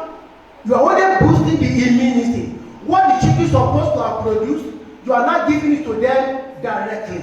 So that is just the layman language I can give. And I think we can distribute the flyer, and if you need the soft copy of everything I've preached, I can send it to you. Thank you very much for the opportunity. Thank you. Thank you very much. We have 10 and for 9, and for individual we have 10. All of them, they are here. But we have, before you have the awards given to all these distinguished persons, we want to hear. You know, we have 2 or 3 awardees that came in. We want to hear a goodwill message from Mr. Fidelis Nwaru, the MD/CEO of Agricare STD Plus Ibadan. Please, Mr. Nwaru, you are welcome. But 2 things I'd like to say before I will say anything about ourselves is that I am 100% thankful to this Asan organization for the opportunity given to us to be here today, and secondly for the great job that you guys have done over the years, and the great jobs that is still ahead to be done. But I know that you guys are very competent, and you guys will get the job done. So I say congratulations to you for that. And secondly, all of you who have taken your time to be here, everybody has 1 or 2 things to do, but for all of you who have taken your time to come out this afternoon, even until now, here seated, I want to thank every one of you, and I believe that you have some things to gain from the knowledge exchange. My name is Fidelis Nwaru. I am the MD of CEO of Agricare STD Plus. Is a company located in Ibadan, precisely at Oluyole. We have been in existence for 20 years. This is our 21st year in business. And we are the leading company in the area of vaccine importation, marketing, distribution in the country. Undoubtedly. And we are very, very proud to have gotten to that very level. He knows where we started. How many, the guy that just finished speaking knows where we all started. How many people know me here anyway? And so I'm very, very grateful for that, that race that we've been running. I want to quickly talk about a few things about AgriCare. I came up with a philosophy to establish a company that is totally and absolutely different from existing companies. And why is it different? We are not pharmaceutical company. Our approach is 100% non-pharmaceutical approach. We are not selling medicines. In fact, myself, I don't believe in it. There are lots of problems we can solve with nutrition, with some other solutions that are totally away from pharmaceutical. But if we have to follow this approach, then we just have to do simple things. They are very, very simple, but you must be consistent. So, like I said, we believe in two approaches: the primary, which is the elementary, and the secondary. But the tertiary, which is medicine, we don't believe. The tertiary, which is the medicine approach. We call it in AgriCare the blind approach. We call it the deadly approach. Because you didn't do what you were supposed to have done in the elementary or in the primary, in the secondary, then when you get to the tertiary, you start running up and down, and it's very costly. So we inform our farmers, this we have been doing right from the very onset of the company, to intensify your vaccination, intensify your biosecurity, intensify your water application or water monitoring, and then fortify your feed. Also, biosecurity, intensification of vaccination. Also, the concept of I have vaccinated against infectious coryza, I'm not going to do salmonella, or I'm not going to do mycoplasmosis, I'm not going to do salmonellosis. This ideology doesn't work because coryza, infectious coryza disease vaccination does not stand against salmonellosis. It's not going to protect for salmonellosis. There are two different vaccines and two different approaches and two different diseases. So skipping is what I'm talking about. The concept of the vaccines are yes, vaccination approach is very costly in the elementary level, but it profits you more than 200% at the end of the game. Why? The vaccines are protection. They are for protection. You are not treating anything. It looks very heavy to transport at the early stage, but it will prevent you up and down, or what we call the maintenance, or graphics in production. You save yourself from that. So do this early approach, even if it is costly. Even the vaccine, anybody can prove me wrong here. Vaccine, all the vaccines that you are to use in production of birds or in stimulating the birds against some of these diseases, what is the total production, cost implication of vaccines in poultry? It's not more than 8%. It's not more than 8%. This is what you are running away from at the elementary stage. At the rearing stage is what I'm calling the elementary stage. But then you are going to come back to the concept of, medicine up and down, mortalities up and down, and then production up and down. You are going to come to that because the birds are what we call zero immunity. There's no immunity there. So any disease that come across their way brings them down. And then the veterinarian, you guys are not really I know the war between this group and the veterinarian, but this group are truly ahead of them in terms of knowledge. So I can give to you. So, then because there are a lot of problems you can solve with nutrition, and there are a lot of problems you can solve with prevention. So we truly don't need medicine. It's only the fools. We call it in Africa, that's the language for it, the blinds that are going after medicines. I can speak to you for 1 hour, 2 hours about agriculture. We don't talk about medicine. We don't even sell one. You have acidifiers. You have water, and both water and feed grade to control GIT, disease in GIT, and to build immunity. You have biosecurity products. So we call it in agriculture the war of the subconscious mind. Though the war is not yet present, but we are already fighting it. We started the war long ago, though it's not yet present. So meaning we are using the subconscious mind. So we begin to fight a disease that has not come, so that it will not what? It will not even come. Stay away. That's our own approach. We are not going to treat anything. The disease shouldn't come.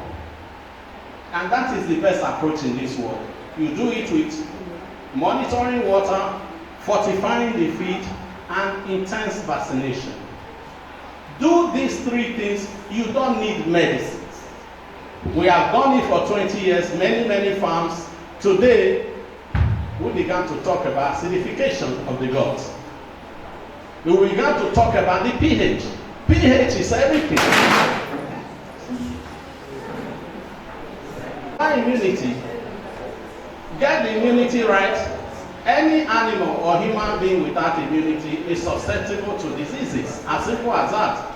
He falls sick every now and then because there's no immunity to fight anything.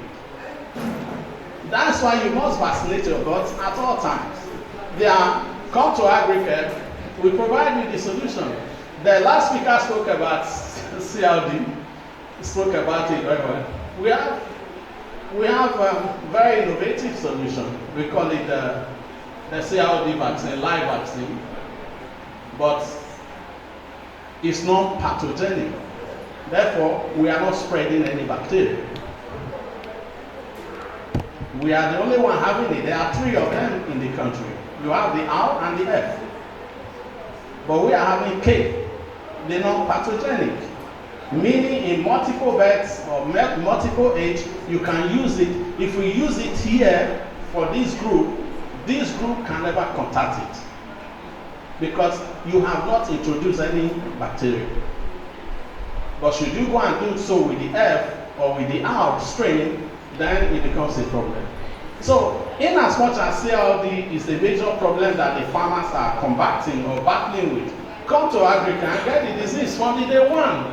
As soon as you receive the bot, right in the carton, you spray it. Or you do eye drop, just like IO. That's what you can solve the problem of CLD that you buy all manner of drug here and there, and you have never stop buying drugs here and there. You don't need that. Come to agriculture in Ibadan, we give you a winning concept in poultry production. I am the master of it. I am the one.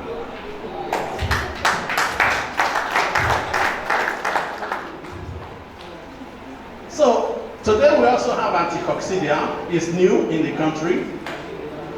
It's a groundbreaking anticoccidia vaccine with 7 immune species. There's no vaccine that has it. All other anticoccidia vaccines in the country are just having 3, some 4 immune, not full coverage. And that's why most time when they still vaccinate with the anticoccidia vaccine that are available in the country until now, they will still have to support with some drugs to stabilize them.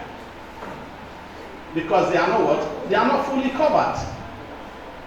But we have a vaccine today for all of you that is with 7 immune species. seven of them. So wherever they are going to come from, the attack is going to come from, they are fully covered. Thank you. They are fully covered. You can get it. Coccivet R is the name. You can get it from us. Then let me quickly talk about Nufobacter. Many of you may have seen. I like to talk about it briefly, but shortly, because I don't have the other time. The concept of receiving birds, young birds, or baby chicks, we call baby chicks, into your farm, and you begin to drop them, this is absolutely wrong. Why are you drugging a baby? A baby that is newly born? Why are you giving him or her antibiotic? For what? And so, what you need to do is to come, get Nufobacter. What Nufobacter does for you is to help the animal, the little animal with no immunity or almost no immunity yet, to build the beneficial bacteria. That is what the young birds need. They need the beneficial bacteria to grow to overcome the harmful ones, for them to be stable. You don't take new birds into your farm and begin to drug them. There's no need for that. Reasons, veterinarians are here. Reasons, the organs of the little baby chicks hasn't developed. How are they going to metabolize drugs? They cannot metabolize the drug. The liver is not yet developed. All the organs, other organs haven't developed. So why are you putting antibiotic there? For what? An antibiotic non-discriminatively destroys what is good and what is bad. So for what benefit? Including the adult chicken. Why are you putting antibiotic there? Fortify the feed, monitor the water with Nufobacter.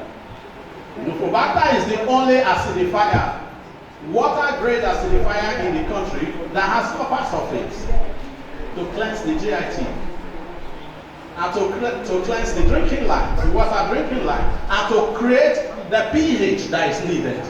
The issue of pH, the veterinarian knows, the animal nutritionist, they know it. It's a wide topic, but it's an interesting one. I don't have all that time to talk about pH here. But pH is everything. The Nufobacter gives you that. It gives the animal this pH. It balances this pH in such a way that it creates an environment that is conducive for the beneficial bacteria against the harmful ones. The harmful ones cannot exist. Why do you need medicine? Medicines are not needed, except in emergencies, in the tertiary, those who refuse to do the primary and the secondary. Then they can go all about spend their whole money and make the business not profitable for themselves. Who is to be blamed? Not me. It's you. But we are here to tell you.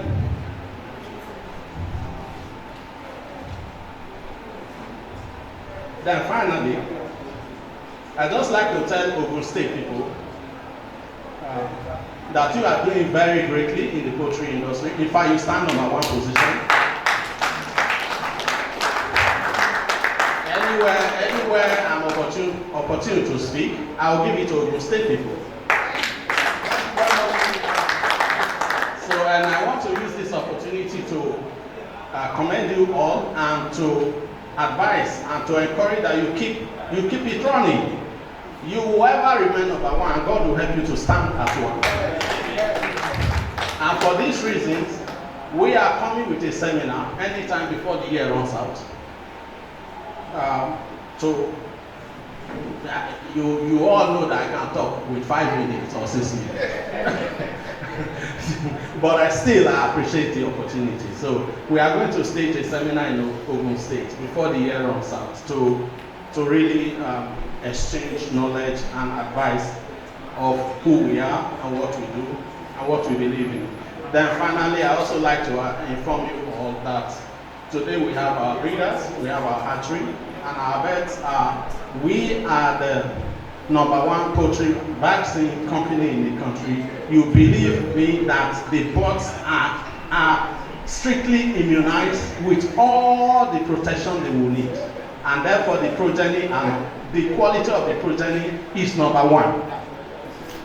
But for now, it's only broilers. You can take our broiler, you won't come, you are okay. Okay, so anyone who takes African broiler is a beautiful story. So thank you very much. I follows the market trend. It's not something different. So thank you. Yes. Yes. It's very, very important for poultry. And it creates a defense along the trachea. It creates about 6-7 defense along the trachea, the both trachea, in such a way, MG, the mycoplasmosis, is a disease between bacteria and virus. It's not really one. That's why it's able to create this complex CLD issue. Yeah, that the farmers continue to treat, they are never getting it right. So we need to create that early blockage, yeah, along the trachea, so that those viruses or bacteria, when they are coming in, either through the eyes, nursery, or through the mouth, they are not able to cross to the lungs. That's early solution. When you come to Africa, it's there for you. We can produce poultry. You know, when I speak outside, you know, don't take the business as a hobby. It is a business. It's not a hobby. It's a business. Brazil today is one of the largest producers of poultry. You go to Saudi Arabia, go to UAE, come here, even here. Their chicken is here. Where is Brazil from here? I think it's more than 10,000 kilometers from here. Does it look like a joke? It's not a joke. China is looking for food everywhere. Some other countries, go to Ghana here, they are importing frozen chicken. You can fill the gap. They don't need it from Belgium or from Holland or from Brazil. It's just about 45 minutes flight from here. You can fill this gap.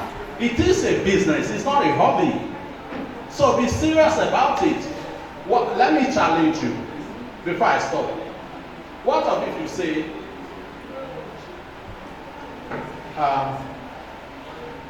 every of 9 chicken, every 6 of 9 chicken, let me not over ambiguous. Let me say every 3 or 4 of 9 out of 9 chicken consumed in Nigeria or in West Africa should be from my farm. This is a huge challenge. If you set this type of goal, you are never going to joke. You will never joke. And have people set this type of goals from themselves before and succeeded? Yes. Haven't they? Haven't you read? Haven't you heard? Haven't you seen? So please, gear up. It's a business. And when you are on the race, don't look back. Number one, because there will be all manner of distraction. Don't look back. They don't count. They will be there. That's why we talk about prevention, vaccinate your birds. The diseases are coming, but we have already created what? The antibody to fight them. So don't be bothered. They will come. Yeah, don't listen to lazy people. Then, finally, when your son, your daughter is mature to take over, what do we call it? Successor plan. Don't send them to Canada and England and all those useless places.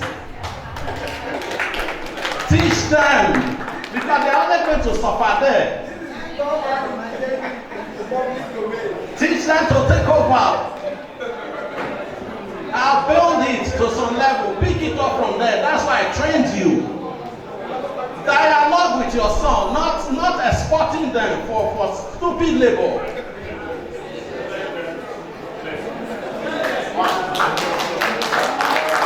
Thank you.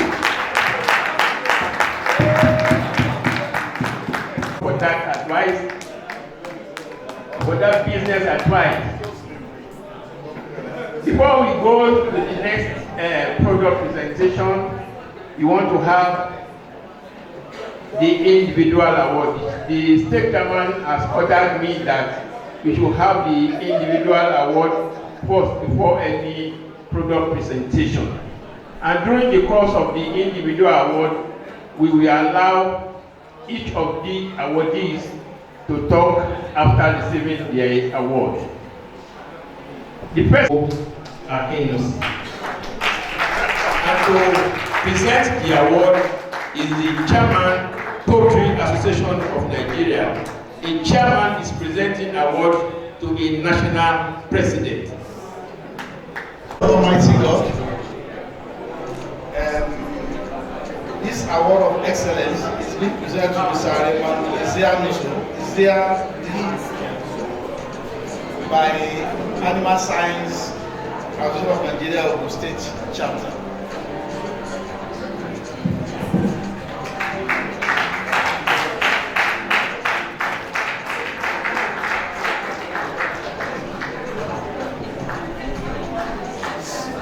Distinguished guests on the high table, I have this short information from the Asan president.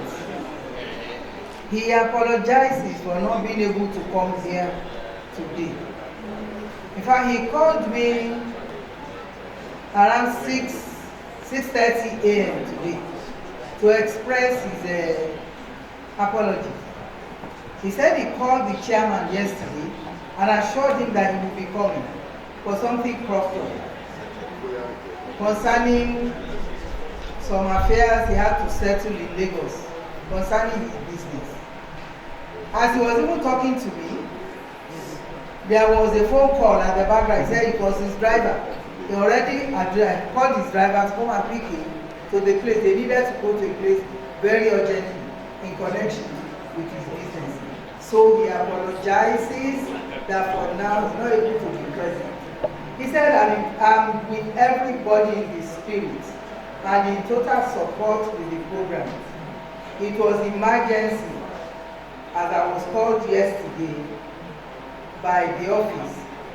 My regards to our daddy, Oshinowo, all members of Ogun State Asan. It is a terrible coincidence, as I already told my driver yesterday, about Abeokuta trip, only to receive counter instruction late night. I also spoke to Asan chairman yesterday, but the whole thing has been overtaken by this rather ugly development, which I am expected to be present in person and not to be represented. Please, my unreserved apologies to all my fathers, mothers, elders, colleagues, and all Asan family members. And he said I should please receive his award on his behalf. So, thank you very much, Asan family, for this beautiful thing that you have done to our national president. Thank you. God bless you. Mr. Raymond, this year did so. Yinka Oladapo. And he was asking me sometimes yesterday or day before yesterday that what are the things that merits him to be an awardee. And I told him frankly that all eyes are on you. You came in as the chairman of the Poultry Association of Nigeria. In just 8 days, you have tremendously changed many things. That's why we are awarding you. A big round of applause for IT. And to present the award is Professor Olusegun Oshinowo. Please, sir, come and present the award.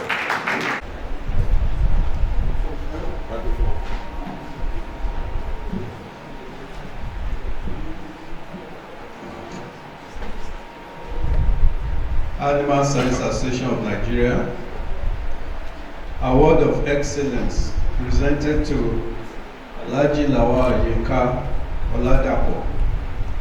In recognition, sir, of your outstanding contributions, exemplary leadership, and dedication to the growth and development of animal agriculture in Nigeria. presented this day, 3rd September 2025, by the Animal Science Association of Nigeria, Asan, Ogun State Chapter. Congratulations.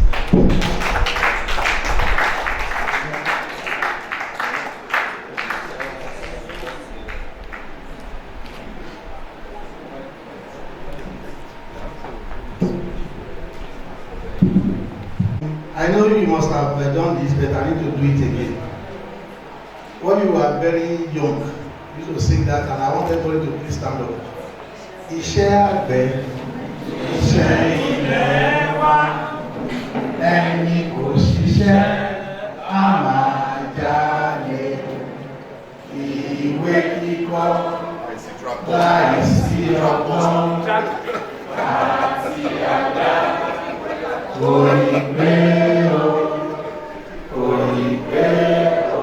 Now the remix.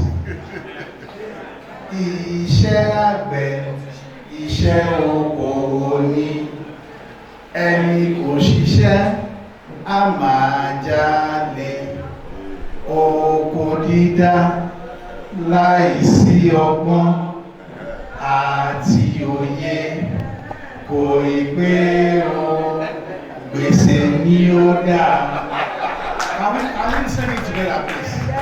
Iṣẹ́ àgbẹ̀, iṣẹ́ okòwò ni, ẹni kò ṣiṣẹ́ á máa jalè. Oko dídá láìsí ọgbọ́n òye kò ì pé o.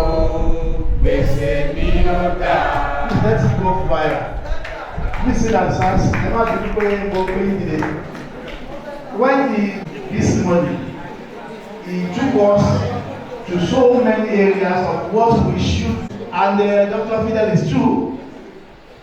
We cannot do this farming thing with old ways, and we got to learn and know, seek knowledge, learn, unlearn, and relearn. Let's do that. And I want to take it from Dr. Fidel said, don't throw your children away. Don't destroy your children. We can still do it. Don't say, ìyá tí mo jẹ, mi ìfẹ́ kọ́mọ mi jẹ. You are not taking your children to the farm. From primary school, maybe it's in the, what do you call it? Boarding school, university, then you want outside down. He will not come back here and do anything. And what do they do there? What? Dirty jobs. Talk about for one security. And here is where the money is. If the Asians, the Lebanese, all of them, if they are running down here to pick the money, you are not going there to do what? Please let us retrace our steps. Please, I beg of you. The money is in Nigeria. It's in Africa and it's in Nigeria to be specific.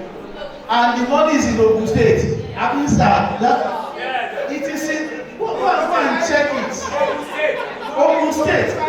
Go and check it.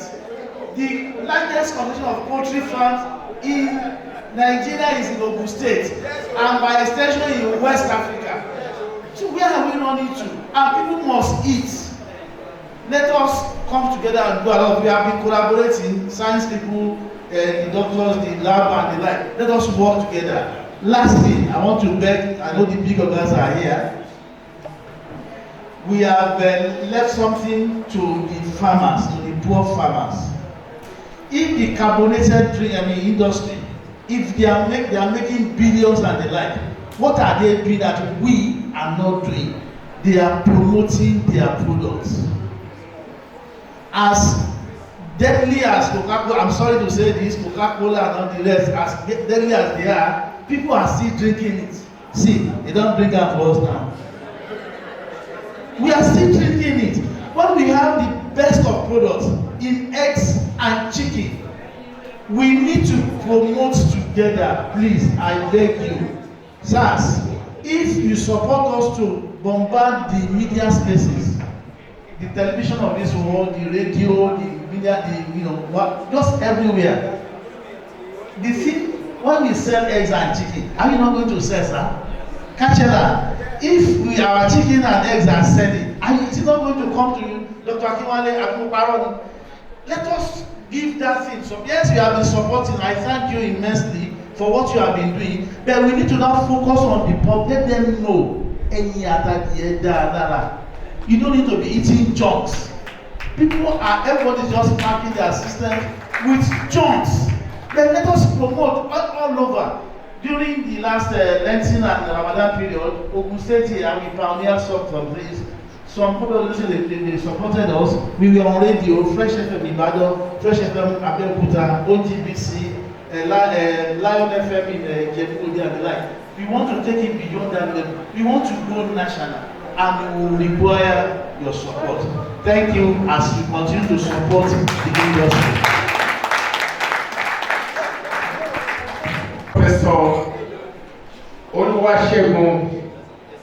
Olusegun Oshinowo, and to read the profile of Professor Olusegun Oshinowo is the state chairman, Dr.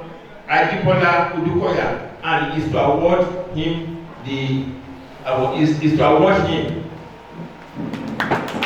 At time,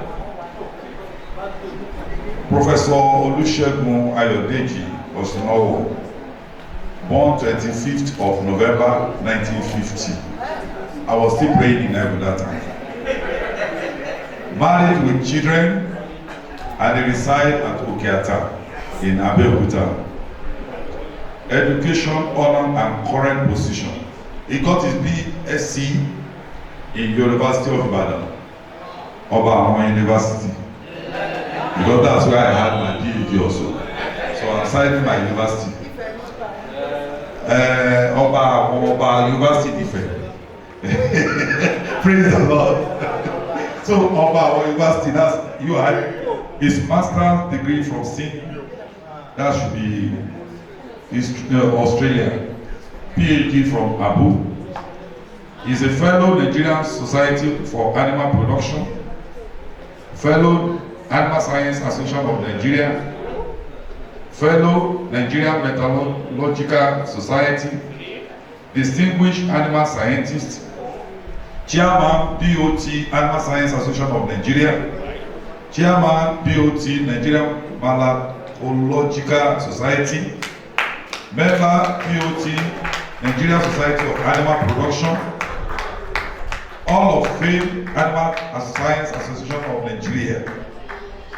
His career is into research fellow to research professor, 1976 to 1994. National Animal Production Research, that's Institute, that's NAPRI, that's Ahmadu Bello University Zaria. He became professor 1987, but professor 1987, not 94, and also retired from Federal University of Agriculture, FUNAB. He has published 5 books, edited 3 academic journals, and published over 100 journal articles. Some major projects he handled: Yakasa sheep breed project at Napri Zaria, Kalahari red goat breeding project Funab Abeokuta, Abbas Ranch Muturu cattle breeding project Ibarapa Central Local Government, Oyo State Constituency, Southwest Cattle Ranching and Dairy Development Strategy, and concept notes on cattle production in Ogun State. Ladies and gentlemen, I am privileged this morning to award our daddy here. I am not worthy to call his name, so I will use the word daddy, accept me where I am. This special honor of excellence in recognition of your outstanding contribution exemplary leadership and dedication to the growth and development of animal agriculture in Nigeria. Presented by Animal Science Association of Nigeria, Ogun State Branch. We are pleased to award you this morning. Thank you, sir.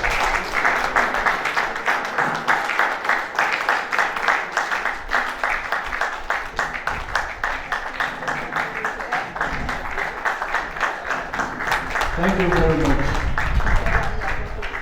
I well and truly appreciate this honor, and I hope I actually deserved it. My few remarks will just take over from where the PAN chairman of the state left off. By the year 2050, which is just 25 years away, Nigeria is going to be the third largest country by population in the world. After India, number 1, China, number 2, is going to be Nigeria. And our population is going to be 450 million Nigerians. And that's a lot of mouths to feed. So the prospects are bright for those who dare to go into livestock farming.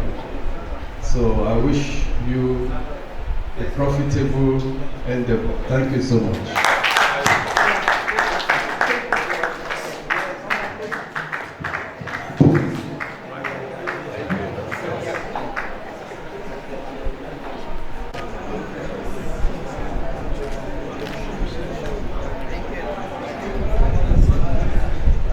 Akinosi.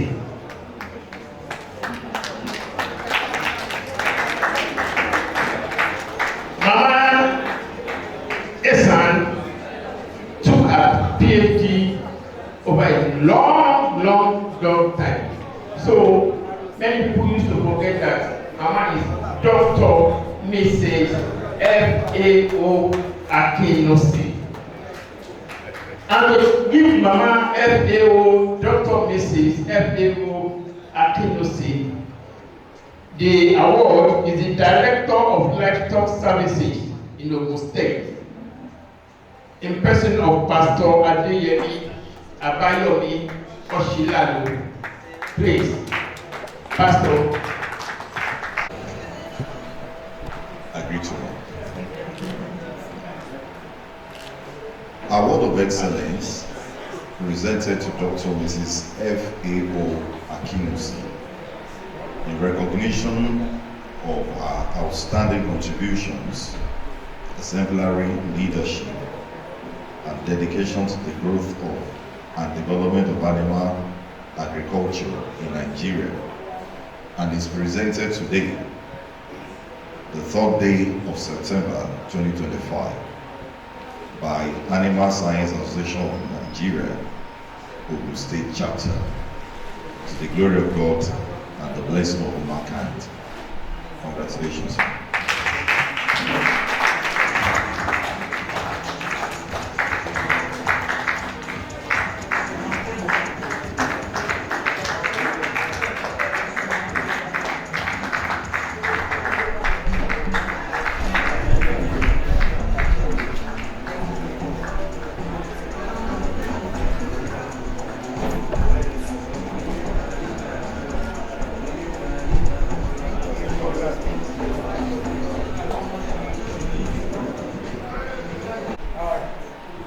I want to appreciate Asan and everybody related to us for this award that has been presented to me today. I appreciate it. I came earlier as a man to receive an award for the national chairman, national president. I'm now myself, a woman now, to receive the award for myself. I'm very grateful. You see, in line with what has been said earlier today, concerning this our profession, and if we relate it in the area of food, I have always been passionate for people to load themselves with health foods. And that's what led me to what I chose as a passion, snail rearing. And that's why when I discovered that idea, I followed it to the highest conclusion. That now gave me a name, that gave me a space in the animal science world as Mama Snail. And I'm also sending this message down to us. Just like Alaki said, all these things, well, this one they have written to us that is made from pineapple and some other things. But I want to implore us, all of us, there is none of us that is still too young now to engage in this. Whatever food we want to put in our mouth, food and drink, let it be something that will add to your health. Examine the thing properly. The Coke and the rest, well, we are not campaigning against them. You eat them once in a while or you drink them for once in a while. But let your food be your medicine and your medicine be your food. Concentrate. Let's concentrate on living food that will add health to our body. And that's why in whatever thing I do, I pay attention first to the things I load out. Till today, I sell snail, I sell ofada rice, processed. And I've also now added fruit food. So I have gone into a product called Parfait. That's fruit and yogurt. These are healthy things. And let's never forget, when we talk about eating healthy, drinking healthy, remember and never forget to drink water first thing in the morning when you wake up.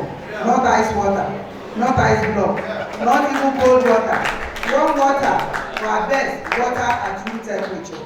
I want to say thank you for this opportunity to say something at this occasion. Thank you so much, Chairman, sir. And well done, you are doing a good job. Thank you. All the ESCOs, the NOC, I didn't give you a name that you are a troublesome person.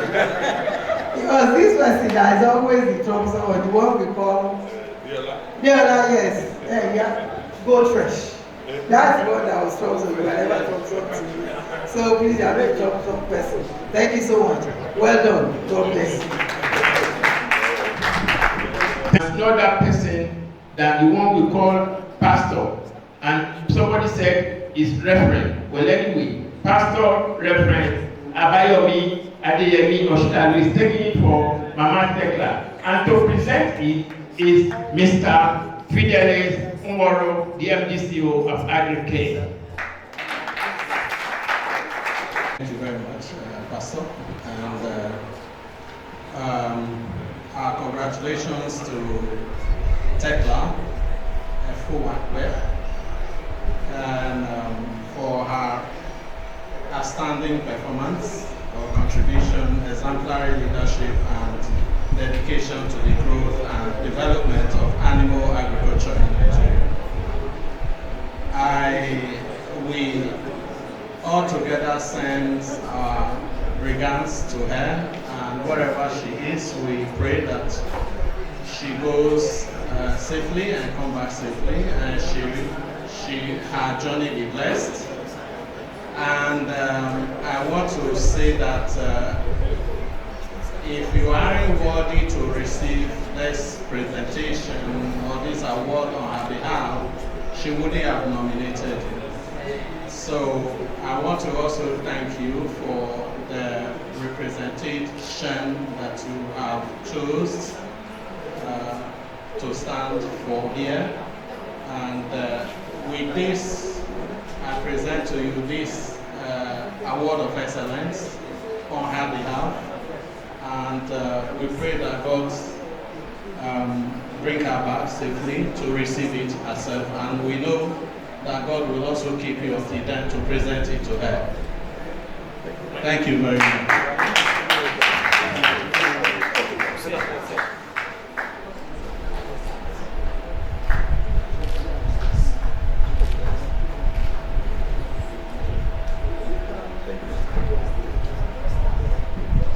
On behalf of Mrs. Tekla Befuafe,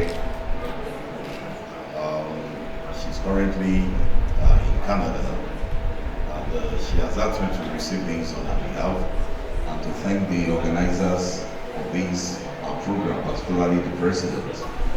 And also she further mentioned that if Prof is here, I should greet him. And also she said I should greet her sister, that is Dr. Isakinusi. Wọ́n ti di dárúkọ méjèèjì kí yín. So I've delivered the message and I'll pass this across to her. She's doing well. The Lord grant her long life in Jesus' name. Thank you very much, sir. Thank you, sir. He is a leader in Asan, and we count it worthy for us to award him this award of excellence. And to present the award is Dr. Nasero Odawale. Asan State Chapter, we thank you for coming and honoring our invitation. Likewise, the people at the high table, we thank you for honoring the invitation, most especially guest speakers, as we have added to the knowledge bank we have. We have shared new knowledge, the innovations that are new in the system. Thank you. I don't know what qualifies me to honor or give award to a pastor, but then since I've been destined to do it, there's nothing I could do about it. Well done, sir. This is an award of excellence presented to Pastor Tunde Adebiyi in recognition of your outstanding contributions, exemplary leadership, and dedication to the growth and development of animal agriculture in Nigeria. Congratulations, sir.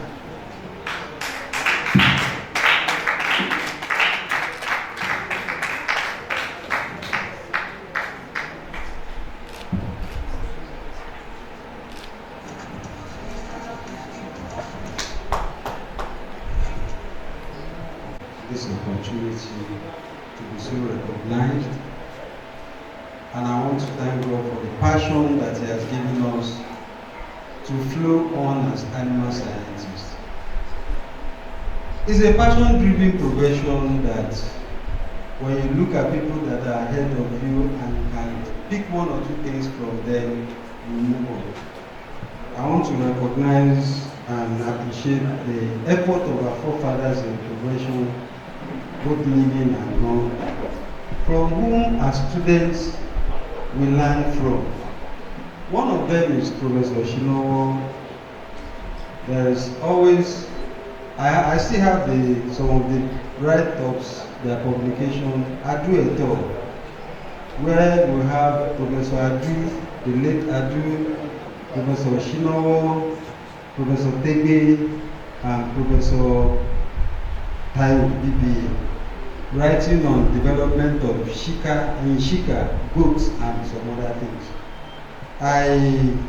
From there the passion came in, and physically we met as a student. They took us on a trip to Zaria. Then Professor was the chairman of the SAP, and we were there where they indoctrinated us on animal science.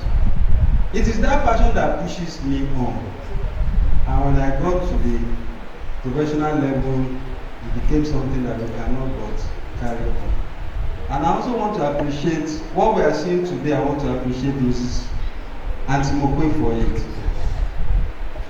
Why is that? When she was the president of Asan, we had a function here, and she said, Ogun State, any pioneer Asan, any founding state.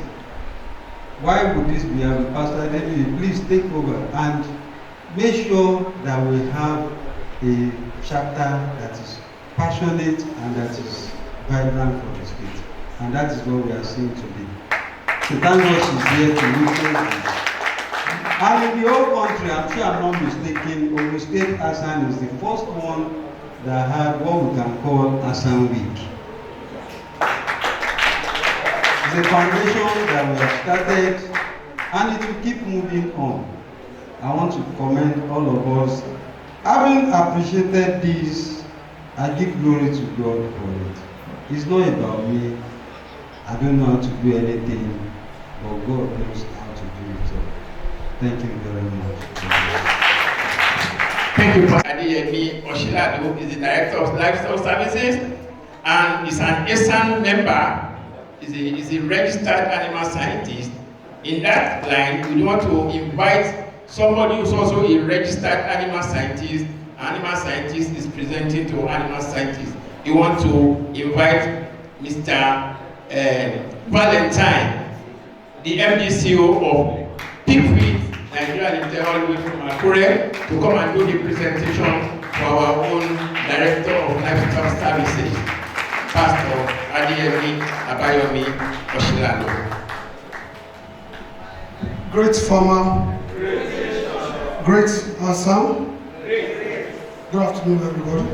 Good afternoon, sir. I congratulate you for this award of excellence. I also appreciate Asan on your behalf for letting me to give you this award of excellence. So the award of excellence presented to Pastor Adeyemi Oshilado, a recognition of your outstanding contribution, exemplary leadership, and dedication to the growth and development of animal agriculture in Nigeria, presented by Animal Science Association of Nigeria, Ogun State Chapter. I say congratulations, sir.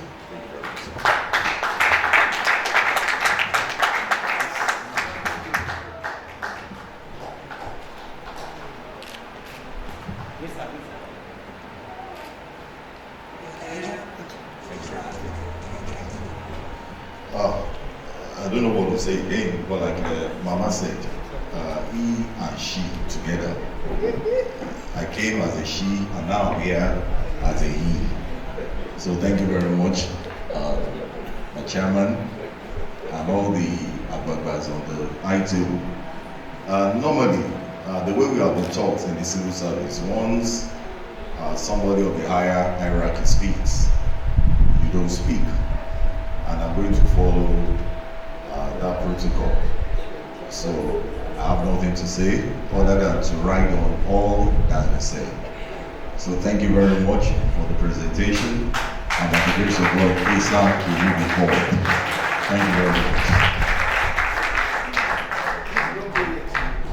Great farmers, I'm meeting Pastor Oshilado today personally. I want to tell you, he's a perfect gentleman. Our passport, there was an issue, the government and some poultry farmers in one of my zones. I'm not hyping him, but that's the way we discussed it. Then there was another issue, he just called me and said, I said, no problem. Consider it done. I've never seen some people at that place just say as a director, now who are you? You are talking to. This is a perfect gentleman. May Almighty God continue to congratulate you. I was so taken off and said, he just called me and I asked some things, he came down and he explained everything in simple terms. When I spoke to my people, I said, no, I like it, whatever. And when I saw, I was just looking at the pictures. I said, "This is the president." He said, "Yes, we are meeting today, but a perfect gentleman."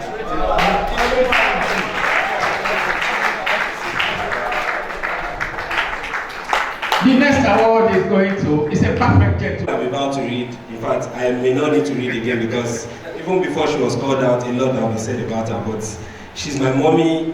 We've had some discussions, and let me just read. And please, we the youth, let's listen. Though I won't read everything, there's no time. Mrs. Mopelola Omotosho is a registered animal scientist and a fellow of the Animal Science Association of Nigeria. the Nigerian Institute of Animal Science, and the College of Animal Science, Nigeria.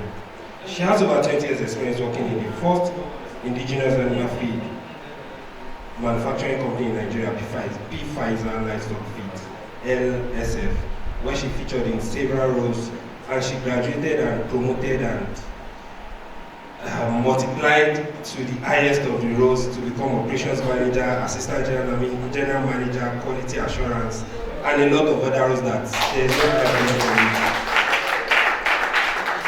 She did not stop there. Upon retirement from LSF, she set up an agro consult, and the company is involved in consultancy and training livestock operations, advocates and does a lot of things with a lot of big names here. She holds a BSc Agriculture at ABU 1983 before I was born. She has MSc Animal Science in UI before I was born. I also had my Master's in UI, but that was years after. She has so many certificates, so many countries, so many big names. Well, she was for many years a member of Council of Nigeria Institute of Animal Science NIAS, where she represented the industry and the feed milling industry at various times. She was born August 31st. She just celebrated her birthday, 1961, and she's married to the lucky daddy, because that is becoming my daddy, Mr. Olukayode Omotosho. Please, let me give her a round of applause. See, so one more comment. I want to appeal to our youths, especially the ladies. Our profile is a profile that explains that marriage does not deter you from growing in your career or your personal goals. So I wish I can make photocopy of this and share to everybody. Thank you very much. God will continue to bless you.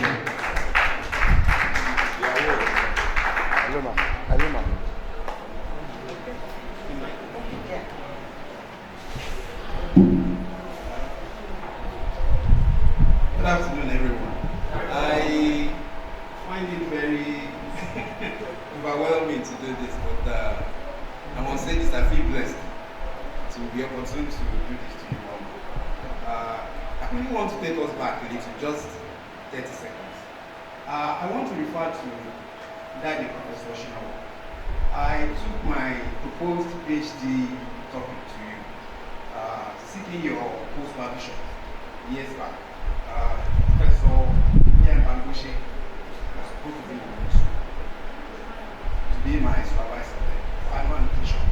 But you said one thing which I find very interesting, and probably I think that thing changed in my course.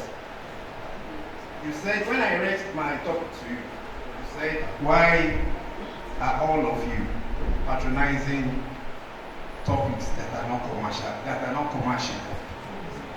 that will not bring money? I did not understand what you said. I did not understand what you said, rather. But I think you actually struck something in me. And I tell you, sir, I dropped that project. And I started seeking a career. Farm management.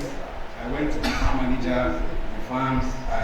I'm now a salesman, and I'm proud of what you did. Coming to honoring mommy, you are blessed, because I'm short of words. I'm actually emotional now, but I'll just say this.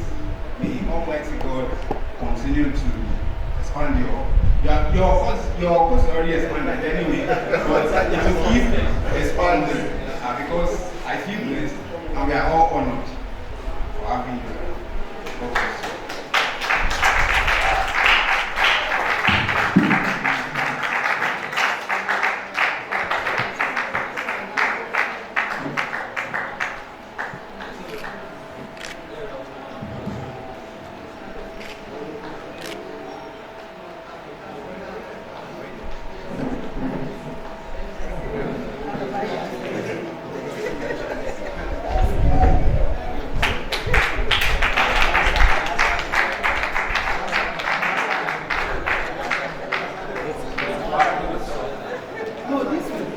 It's okay there. It's okay there. Say.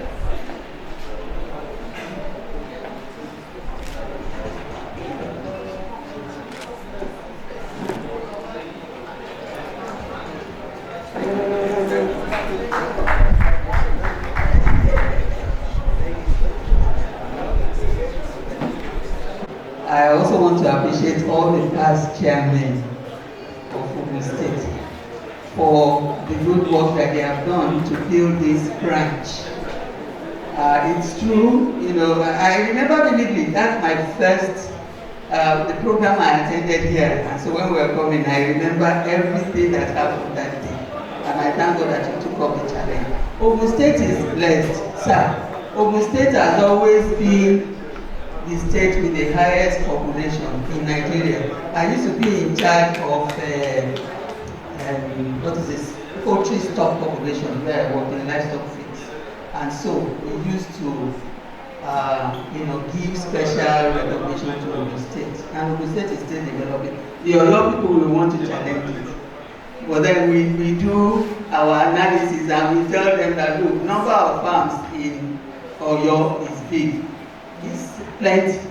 But you know, you have a lot of little capacity. You have people with 200 boys going to build their feet for ego issues and all this stuff.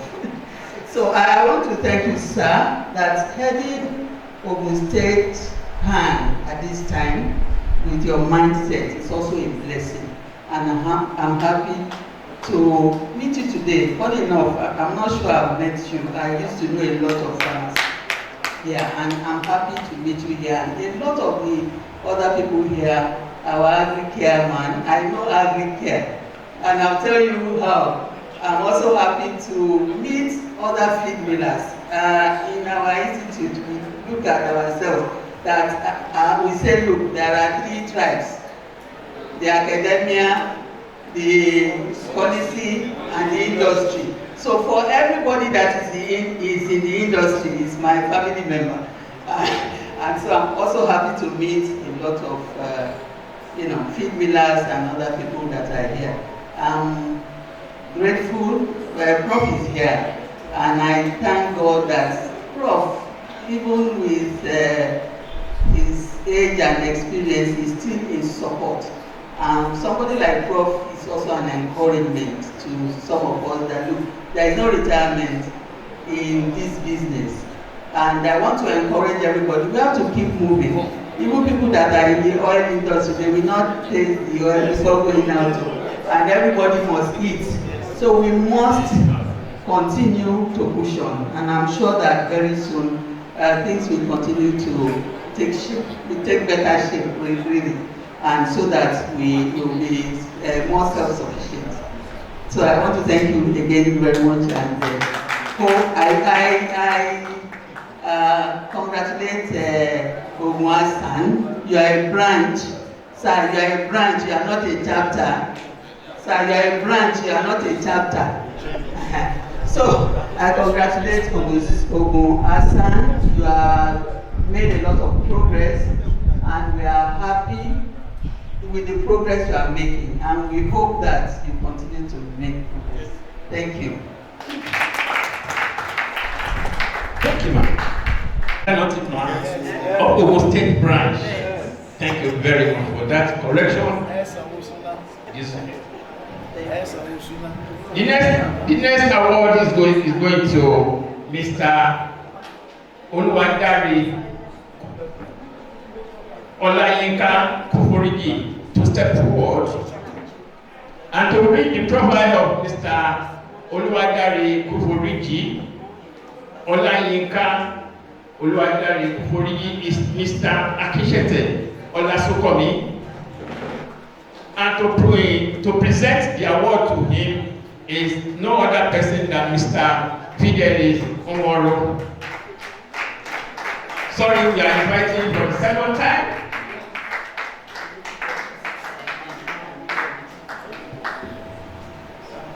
Great Asan. Kuforiji Olayinka Oluwadamilare, fondly called Mr. Fu. Mr. Fu was born on the 1st of March 1969 in Ibadan.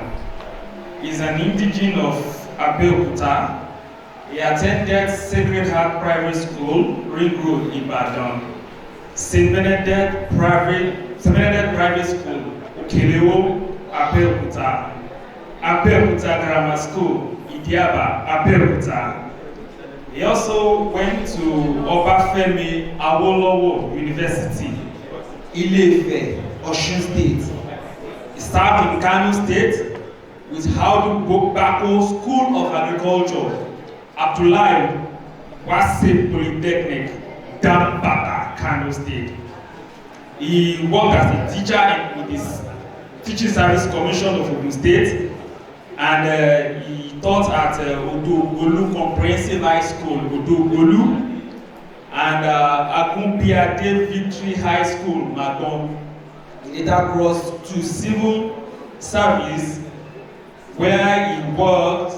He is working with Ogun State Ministry of Agriculture and Food Security, and is presently the Assistant Director at the Department of Livestock Services, Itaiko, Abeokuta.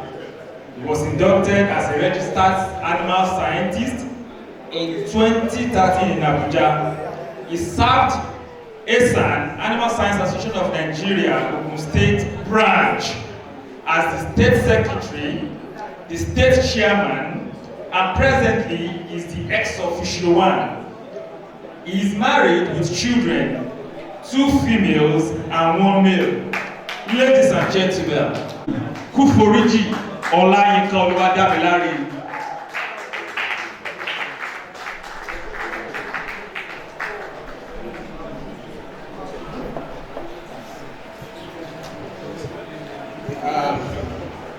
Once again, it's my pleasure to stand before you to give you this award from the Asan brand, as it is now,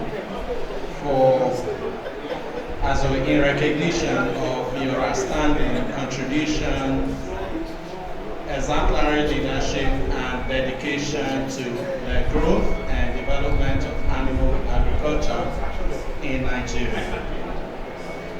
It is my privilege to give this award to you that have been prepared for you before this day with the help of God for the great work that you have done, mark my words, done, and in recognition of the plenty ones that you have not done, that God will help you to accomplish. We share one thing in common, me, now, before you, the eldest. We share the same birth year, 1960. So it's really a pleasure to present this award to you. May God help you and guide you and grant you growth and peace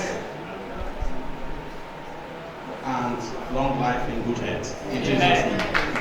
Yes. Thanks so much.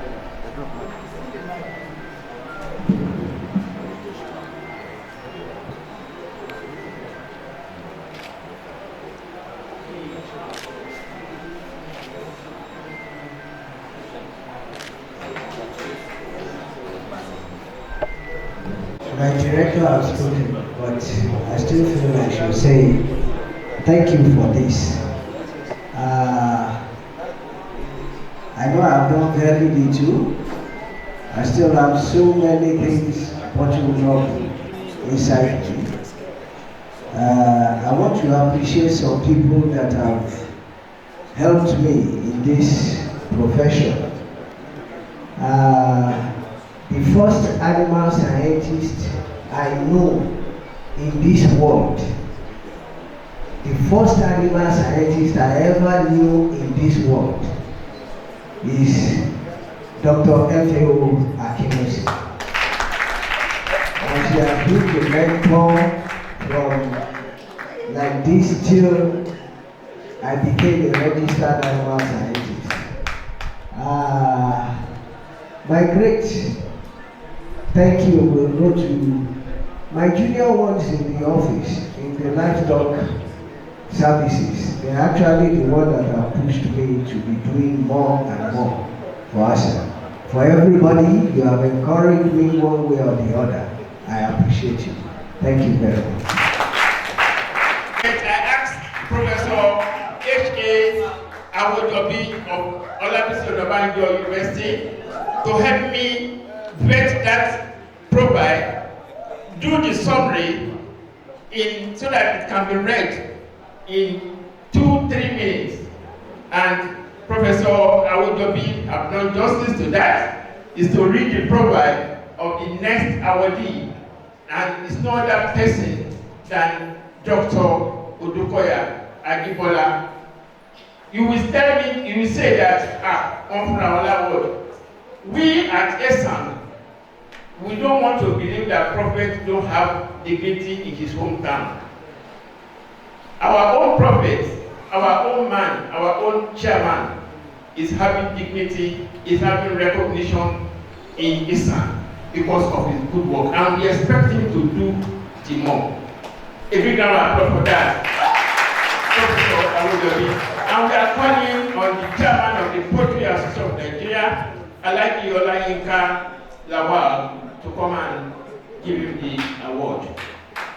Until I finish in 2 or 3 minutes because it's a 15-page something, so that may not be easy for me to, but I will try and summarize it. Standing on the existing protocol, I want to appreciate those that are uniting and everybody that is present here. Great farmers.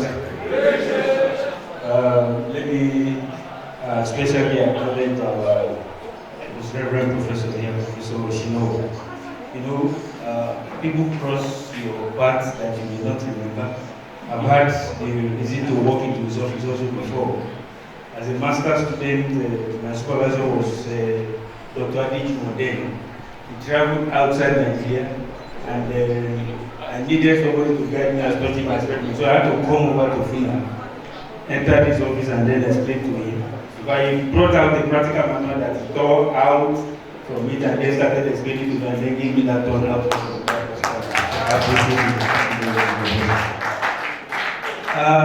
So the business that I've been asked to do and to read the profile of Dr. Ajibola Adegboyega. Let me say that it's not the first time I'm seeing his profile. I saw it a couple of months ago. He was invited as the guest lecturer at our faculty lecture at the College of Agricultural Sciences of the University of Ghana. So I have seen this before. So I'll try and summarize as much as possible. Dr. Odukoya was born 10th of May 1968. He's a native of Ijebu. He attended St. Paul's Anglican School, Odon of Ibadan, for his primary education.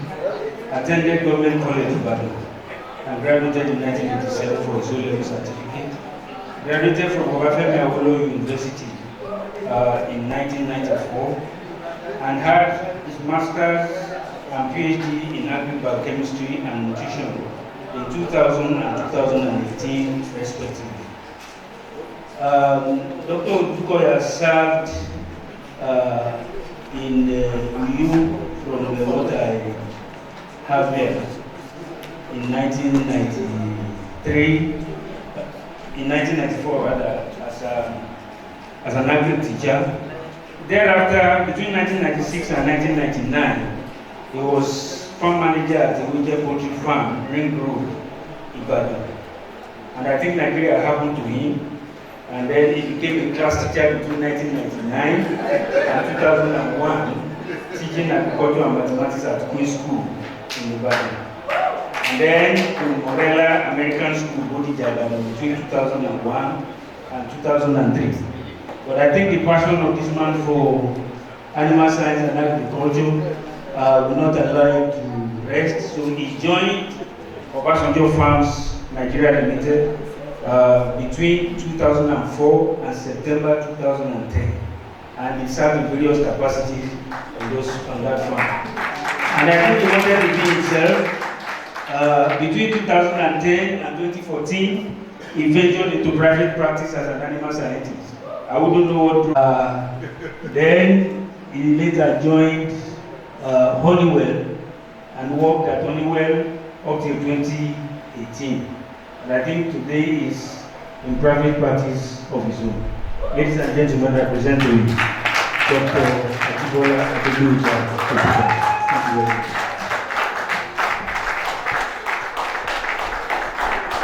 Great for us. In addition to that profile, Dr. Ajibola is a member of the the executive of the ESCO of Professional of Nigeria, Ogun State, and he presently is the chairman of Egba Zone, and they are doing a tremendous job there. Last 1 year, yes, he was the acting state chairperson in 2024 for panel, and he did a very good job. Every panel so we have been together, and he's been doing a tremendous job. May God continue to guide him, bless him beyond his imagination. On behalf of Asan, I present to you Dr. Ajibola Odukoya, in honor of your outstanding contributions, exemplary leadership, and dedication to the growth and development of animal agriculture in Nigeria. Madam, welcome. And he's happily married with children with a lovely wife.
Ladies and gentlemen, we have come to the end of the individual award.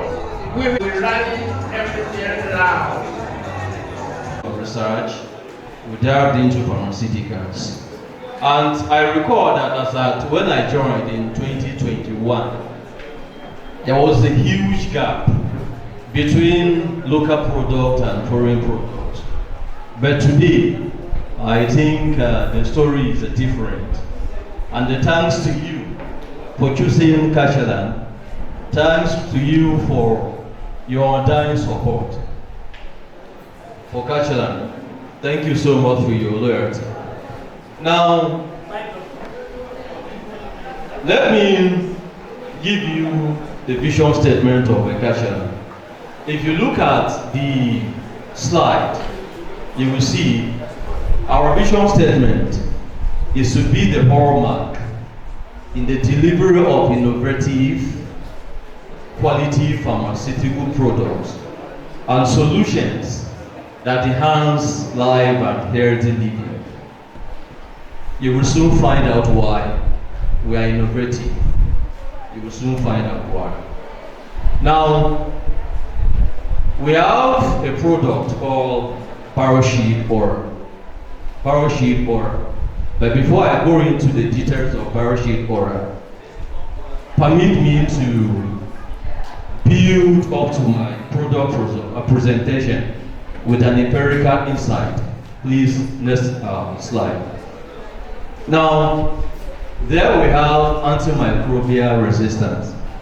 I am not really going to talk about that, being that I'm not really a speaker of the program. But I just want to call our attention to something very, very important that we're not really paying enough attention to. Of course, we all know what AMR is, and we know the position of the international bodies concerning this. I'm talking about the WHO and Co. Are reporting cases of death, potential deaths, and projecting more deaths on the account of antibiotics resistance. Please, next slide. Now, this is the impact of ANR on animal farmers. Of course, there are other impacts, but I just want to limit you to the farmers now, so that I won't take much time. First of all, when you fall victim of AMR, you spend more money on treatment, buying medication. At the same time, as you are spending more money on medication, your young parents are having retarded growth. So you are losing money already. You are eating up from part of your profit. And secondly, in the case of laying birds, production drops. You are spending more money running helter-skelter.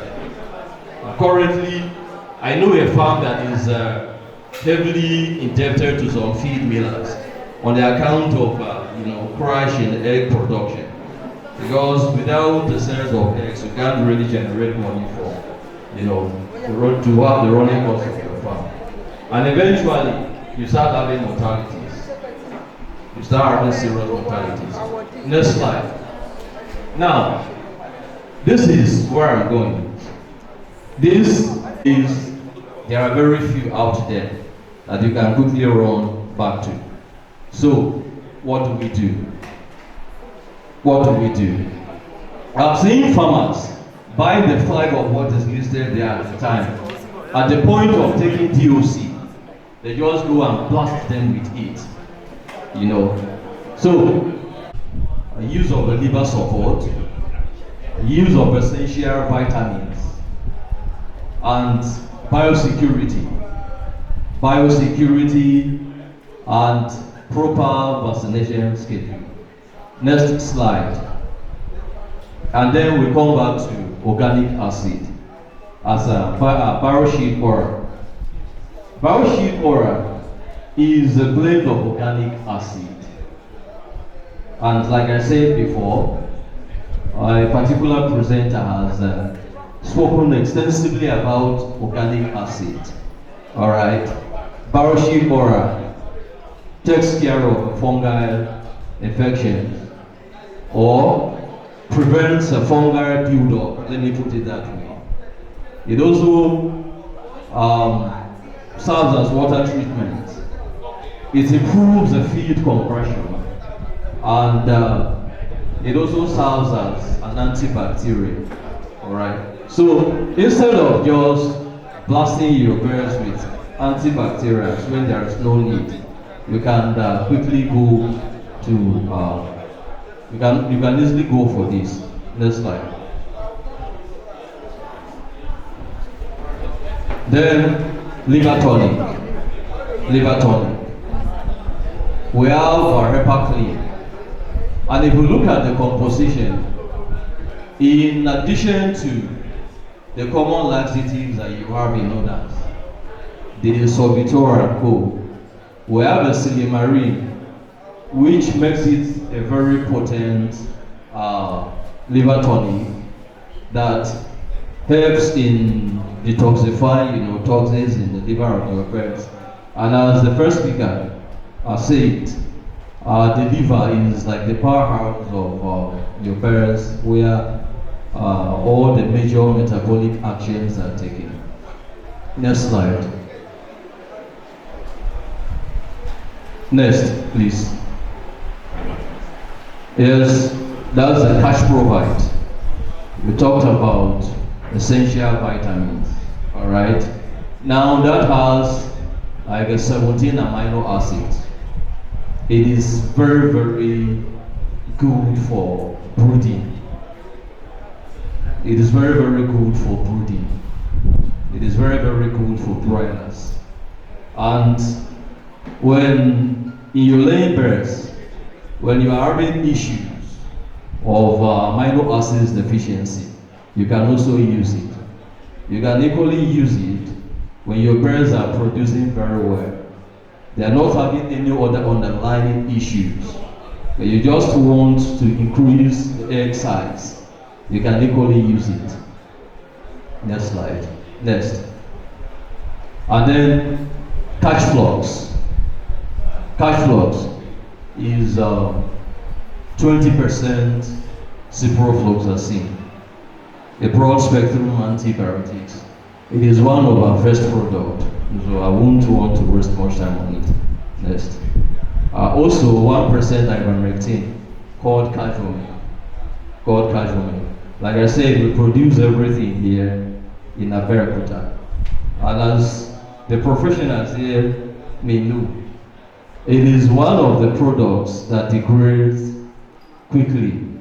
So by the time you are importing from either or whichever part of overseas, before it gets here, what you are finding there is all 1% again. You know. So but because this is produced here, it doesn't take long for it to get to the end user. You know, so it is very, very potent, and it's one of the best that you can find in the market at a very, very affordable price. Next slide. And why we are innovative, or why are we innovative? If you look at the screen now, you will see catch dicox 2.5%. The composition is diclazurine 2.5% potency.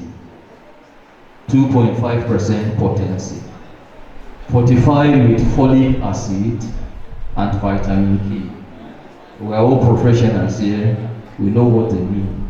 I wouldn't want to waste much time. Please, next slide. Yes. If you look at that, catchment B, this is a mucolytic agent. Well, what you see in the market, you find menthol and essential oils. There you are having benzoic acid. As we all know, benzoic acid is also an antifungal. You're having this in what is meant to, you know, be used in controlling respiratory issues.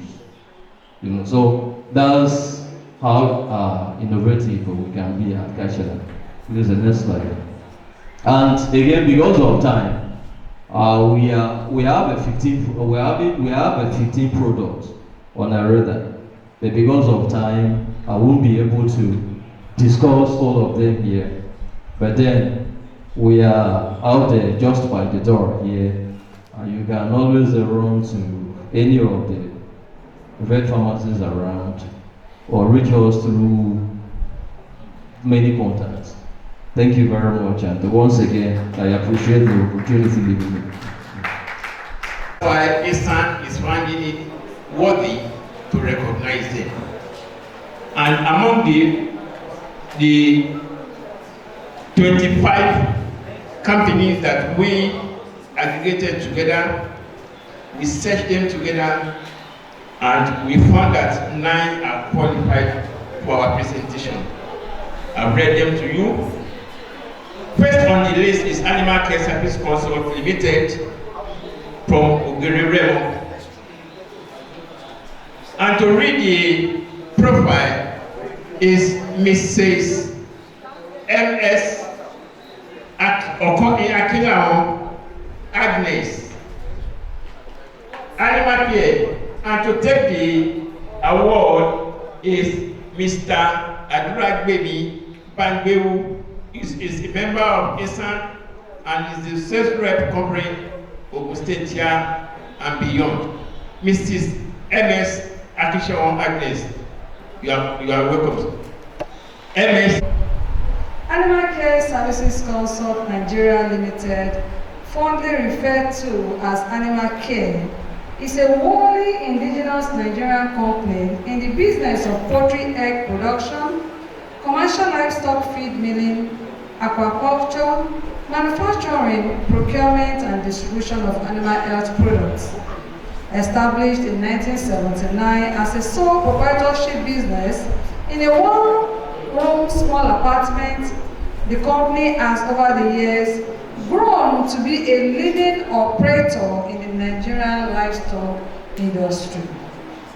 With regional branches and feed milling plants in Kano in northern part of Nigeria, Nasarawa also in the north, Asaba in the east, and the head office in Ogere in southwest Nigeria, Animal Care presence has cut across the length and breadth of the country with sales representatives and agents nationwide. The company operates a commercial poultry farm at Ogere, and it is the producer of the top of the range Fortuna eggs. Animal Care is involved in extension services to educate farmers, prospective and practicing farmers, on the most viable husbandry practices. The company also runs a training institute, Fortuna Institute for Livestock and Aquaculture Management and Technology, Philamat, for imparting sound theoretical and comprehensive practical training to poultry and other livestock farmers. As part of its efforts to further add value to the livestock industry, Animal Care operates ultramodern animal disease diagnostic and feed analysis laboratories, the first private-owned in Nigeria. The laboratories are located in Ogere, Lagos, Abuja, Ibadan, and Asaba, are well equipped with state-of-the-art facilities and manned by very experienced professionals in the area of disease diagnosis and control. For all of its outstanding and sterling achievements, Animal Care Services Consult Nigeria Limited has won several awards and honors, both local and internationally, and is also a member of several professional bodies and associations such as the International Egg Commission, Poultry Association of Nigeria, to mention a few. Animal Care enjoys business relationship partnership with many foreign companies across the world. It currently employs over 1,700 members of staff made up of veterinarians, animal scientists, and other allied professionals, and several skilled and semi-skilled staffs. Thank you. That's the profile of Animal Care Services Consult Remo, and it's been taken by Mr. Adragbemi Pandeu, who is the business manager for this branch from Ogun State and Lagos State, is the business manager. And to give the award is Professor H.A. Awudobi.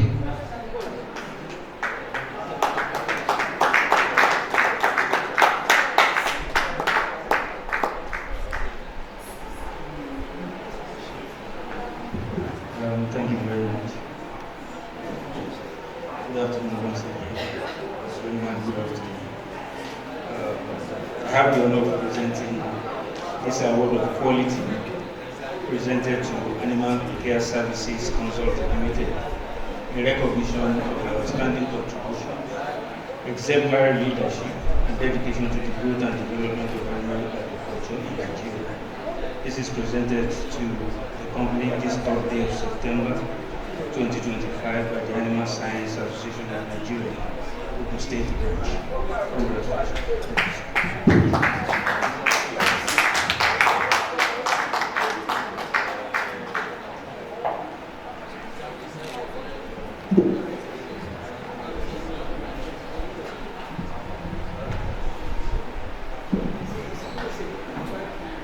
Great Asan. Standing on the existing protocols, I sincerely want to appreciate the honor on behalf of the management of Animal Care Services Consult, from the Chief Executive Director, Madam Dave Olufulayo Agbapo, to the Executive Director, Dr. Kweyemi Agbapo, and the management staffs of Animal Care Services Consult. We appreciate the good work that is being done by Asan Ogu. Thank you for the honor that you have bestowed upon the company, and we, just as we have been doing over the years, we look forward for mutually beneficial relationship, and it is our prayer that it will continue. Once again, thank you very much. You are very good. Okay. The next corporate award is to go to Agricare STA Plus. And to take the award is Mr. Fidelis Mwodu, the MD/CEO of the company Agricare. And to present the award is the state chairman, Dr. Odukoya, an award of quality. Because if you are talking about word of quality, I can confirm that. Mr. Moses also can confirm it. I've used many of your products on my farm. I use your vaccine, I use Nifobacter, and I still have some of your products in our farmer center that we are using. So we have actually witnessed that they are selling quality products. So on behalf of Animal Science Association of Nigeria, we are awarding you this award of quality in recognition of your outstanding contribution, exemplary leadership, and dedication to the growth and development of animal agriculture in Nigeria. Thank you for doing it. And we are awarding this not only because you have done well, but for you to do more. The essence of this is for you to don't reduce the quality, just do more and let's have more. Thank you.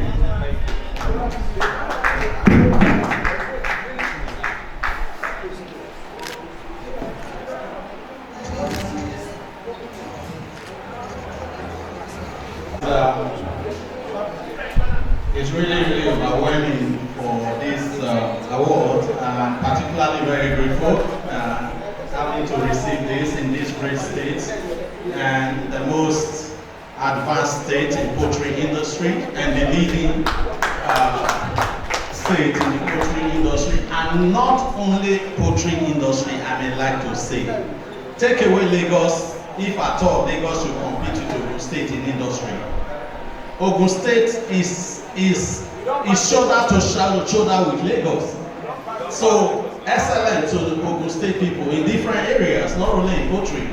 So I'd like to say that too. This award, I'd like to dedicate it to the staff of Agricare,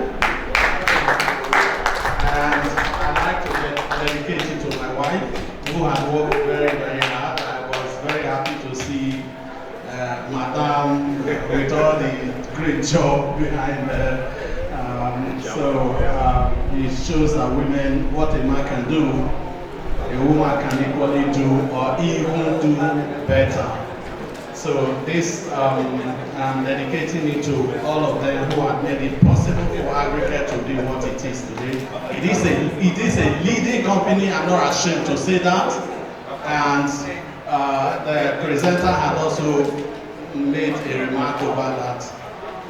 Quality-wise, we are never going to joke with it. I don't sell what is substandard. I personally, this is my character. I don't like to be speaking in my mouth something and my mind is reading another thing. Double standard, I don't like it. So the product you are going to be receiving from Agricare, not only before now, but even going forward, will be of a best standard, and you can rely on it. So I'm really very, very grateful for this opportunity given. And I am willing, call upon me at any time, call upon Agricare at any time by Asan brand as it is now. We will answer you more than 200 times. Thank you very much. Thank you very much. Big feet. Big feet.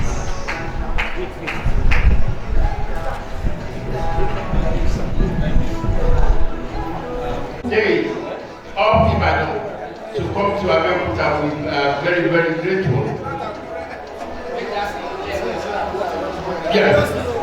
The headquarters is in Akure, but we are not in Akure alone. So to read the profile is Mr. Kayode Salam, or a member of the Asan Ogun State branch. Mr. Kayode, you are welcome, sir. Thank you, sir. The profile of Nutri-Big Nigeria Limited. Nutri-Big Nigeria Limited is an animal nutrition company dedicated to boosting the poultry industry in Nigeria and beyond. Company overview. Nutri-Big Nigeria Limited manufactures pig feeds and concentrates, focusing on excellence in poultry nutrition. They have plants in 3 major Nigerian cities, Ibadan, Akure, and Kano.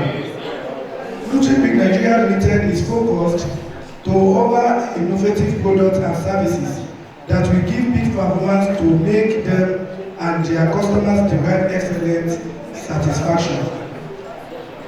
To be ranked among the best pet nutrition companies on the globe. Some of their highlights of the approach they use include quality focus, uncompromising quality in their products. The leadership, Nutri-Big Nigeria Limited is led by Prince Olanipekun Abiodun Valentine Ras, who serves as the Managing Director CEO. The company leadership focuses on delivering top quality nutrition feed that empower farmers to achieve their goals and foster sustainable growth. They offer a range of pig feed products for different poultry operations. Their dedicated support team for poultry farmers is top notch.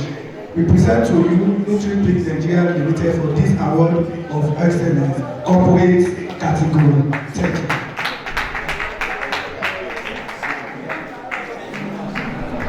Thank you very much, Mr. Kayode Salam, for that reading of the profile.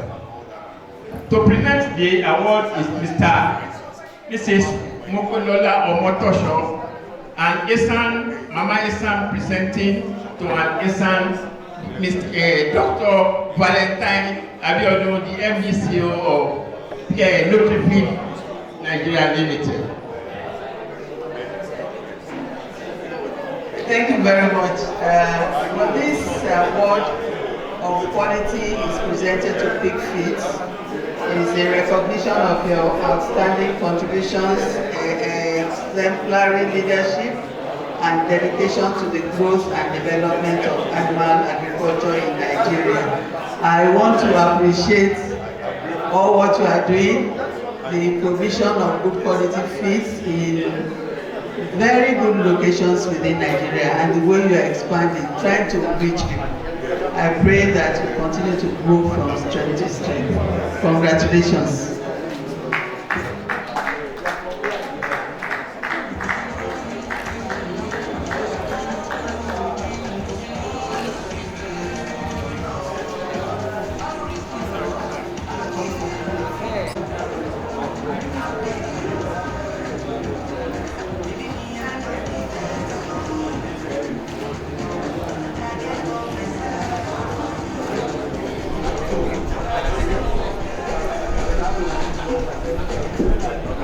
Great animal scientist, great farmer. I am very fortunate to be a recipient of this award, and I want to appreciate the Asan Ogun State branch, and I also want to congratulate you for the success of this your program. You are known for this because you always record success. And of course, Ogun State has been a rally point for poultry farmer in Nigeria. Every November, we all gather here across globe to celebrate poultry farmer in Nigeria. So congratulations once again. So as Asan, then Pan, we appreciate you. We say congratulations. Thank you very much for doing a good job in the industry. Let me quickly reflect on what our speakers have said, especially those who actually deliver lectures, the technical section. So I want us to have a table which will be summarized in two forms. In poultry production, if you want to be a successful poultry farmer or poultry investor, you must see it as a business indeed. And for you to be successful in it, two things are very important: management, science. If you do not combine the two together, you cannot get results. That is the reason why I love the song that our father sung. Please, I will take it from you.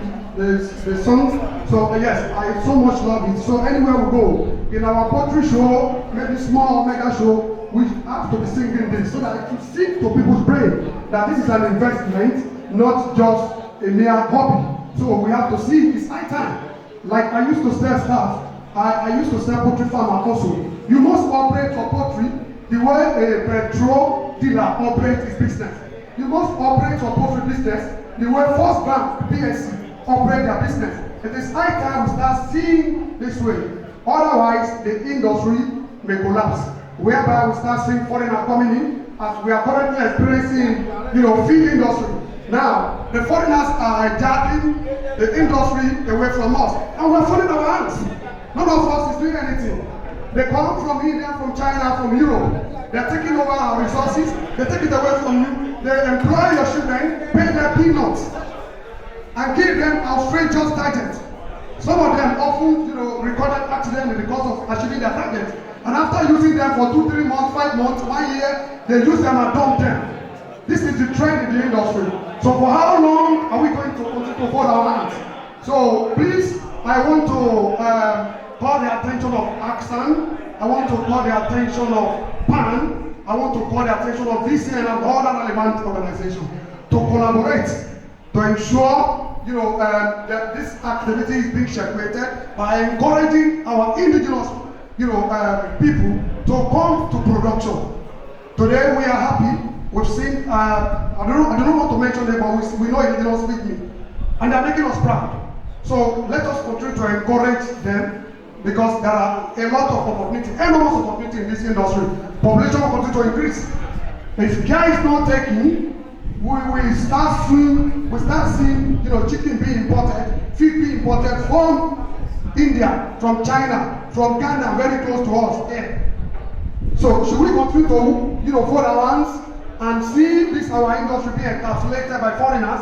No. So we have to rise to these challenges by talking to government. There must be collaboration between government. There must be collaboration between government, the practitioners, the practitioners, in this case, the veterinarian and the animal scientists and other relevant, agriculturists in the industry. So we need to wake up from our slumber.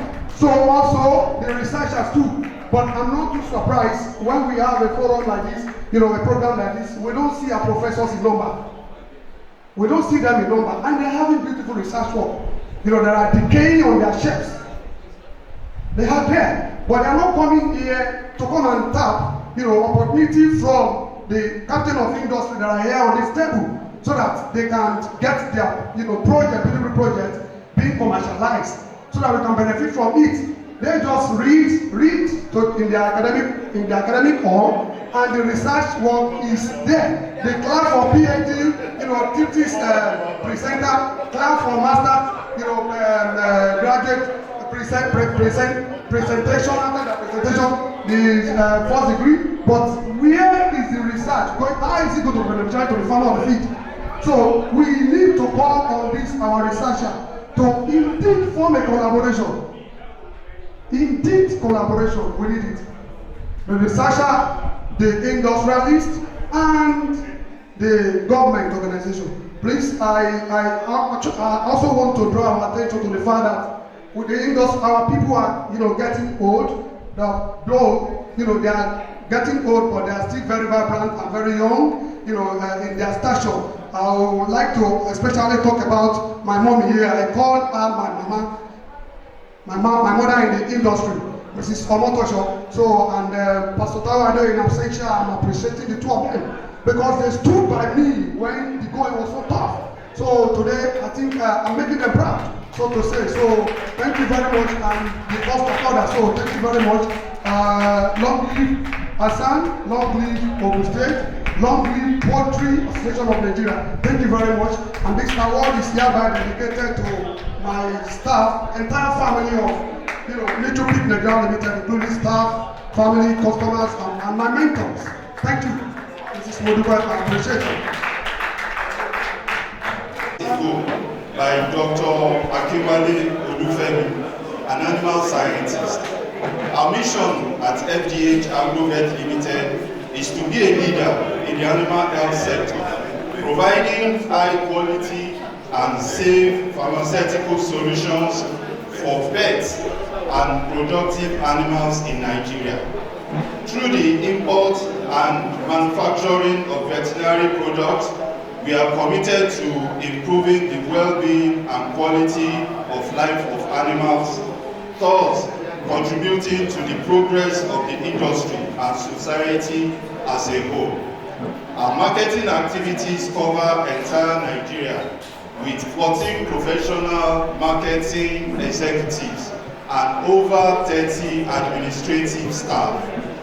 We serve as exclusive distributors for exemplary international veterinary companies on feeds, additives, biological and drugs. FDH Agrovet allows dissemination of new research, innovations, and training on livestock management by engaging Nigeria farmers and industry stakeholders on constant seminar and farm visitation. Our vision is to establish ourselves as leading veterinary pharmaceutical company in Nigeria, recognized for both the excellence of our products and our commitment to animal health and care. We aspire to be a company that sets the standard in innovation, advice, and distribution, offering advanced therapeutic solutions that address the changing needs of the veterinary industry. In addition, we strive to strengthen our international and local alliances to continue providing high-quality, affordable products for all pet owners in our country through the veterinary distribution channel. I present to you FDH Agrovet Limited. That's the profile of FDH Agrovet Ibadan, and it's situated at Iwo Road, Ibadan. And to present the award is Dr.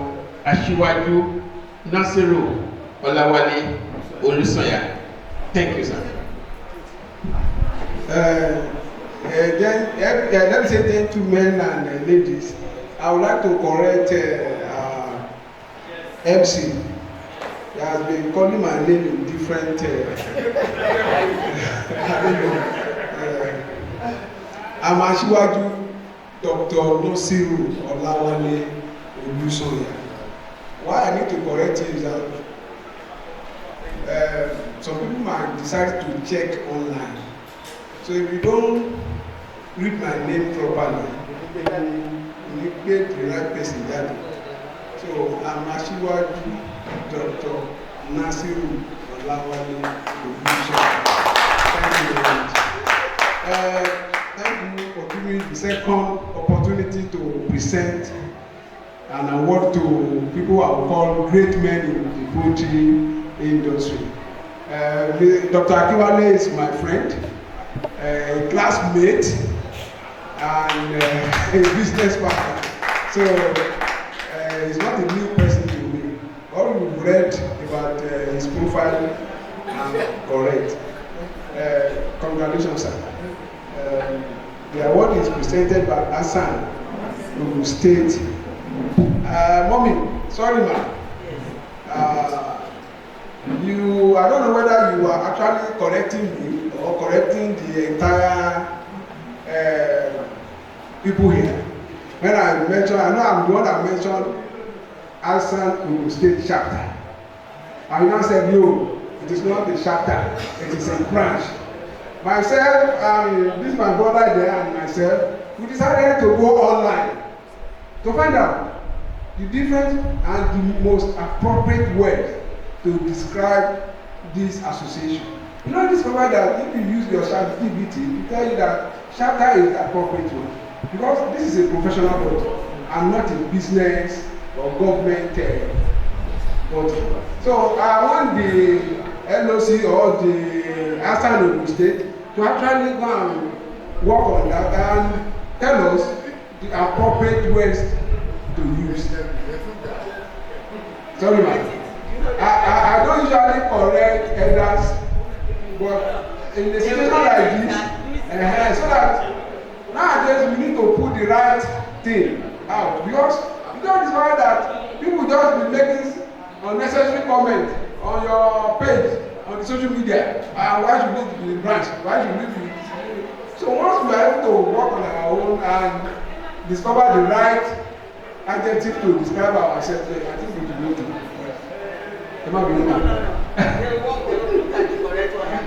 Okay, thank you. So, Dr. Asan, this is an award of quality presented to FDH Agrovet in recognition of your outstanding contributions, exemplary leadership, and dedication to the growth and development of animal agriculture in Nigeria. Presented by Animal Science Association of Nigeria, Asan Ogun State Chapter. Date 3rd September 2025. Congratulations.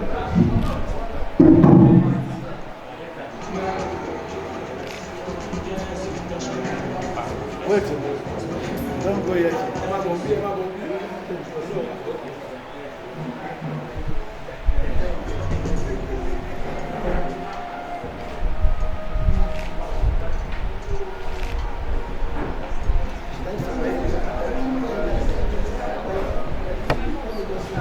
Award is just for you to be able to do more.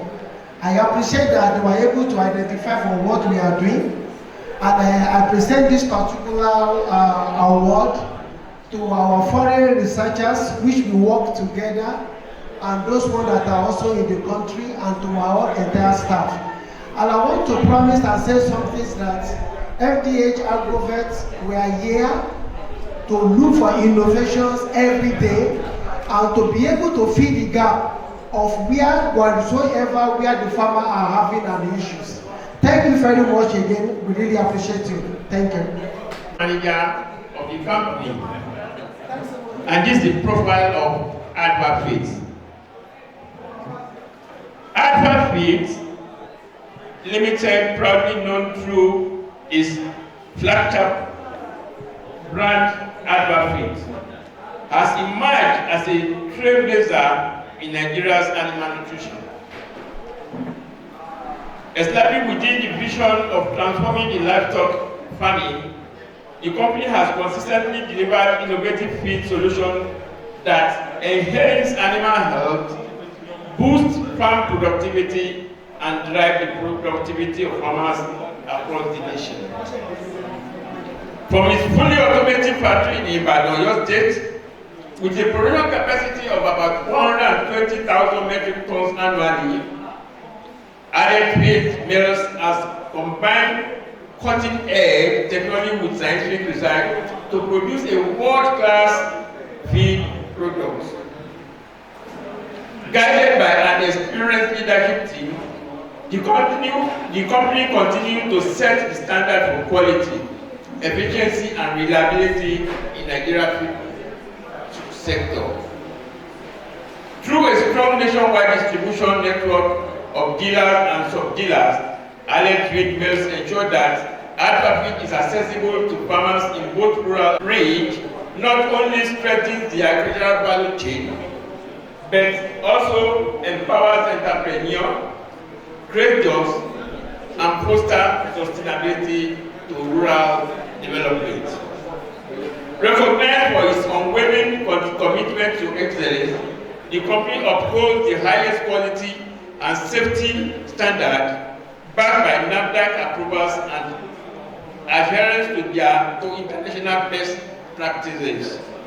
Today, Allied Feed Mills Limited stands a pillar of agribusiness in Nigeria, ensuring food security, empowering farmers, and shaping the future of agriculture with innovation, passion, and integrity. This is Allied Feed, and this is Allied Feed Mills Limited. That's the profile of Allied Feed. I hereby present Allied Feed Mills Limited. And to present the award is Dr. Sulaiman of Kachelam Farmer Research Limited. Dr. Sulaiman, you are welcome, sir.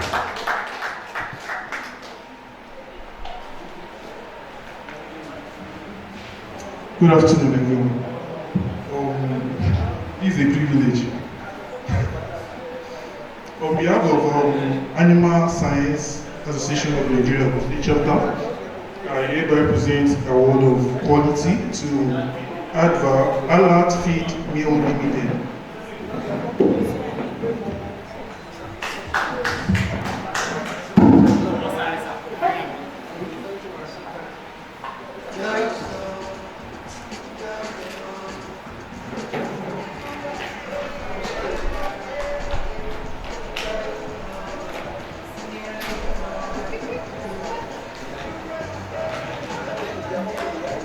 We at Allied Feed Mills, we sincerely appreciate this honor because it's primarily due to the fact that you appreciate what we are doing.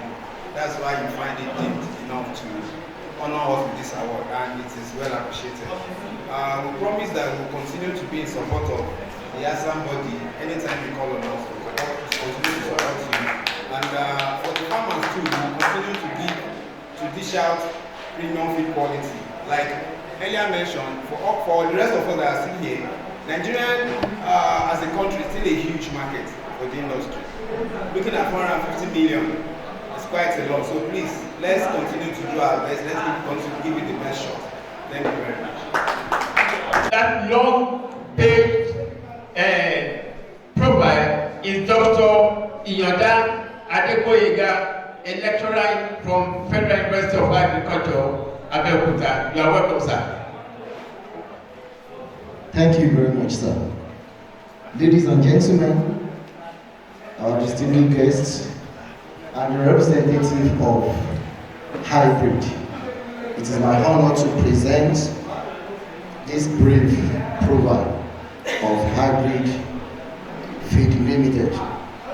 Hybrid Feed Limited is an indigenous owned and operated entity that specialized in the formulation, production, and distribution of various classes of fish and livestock feeds, and of course, another after-sales services.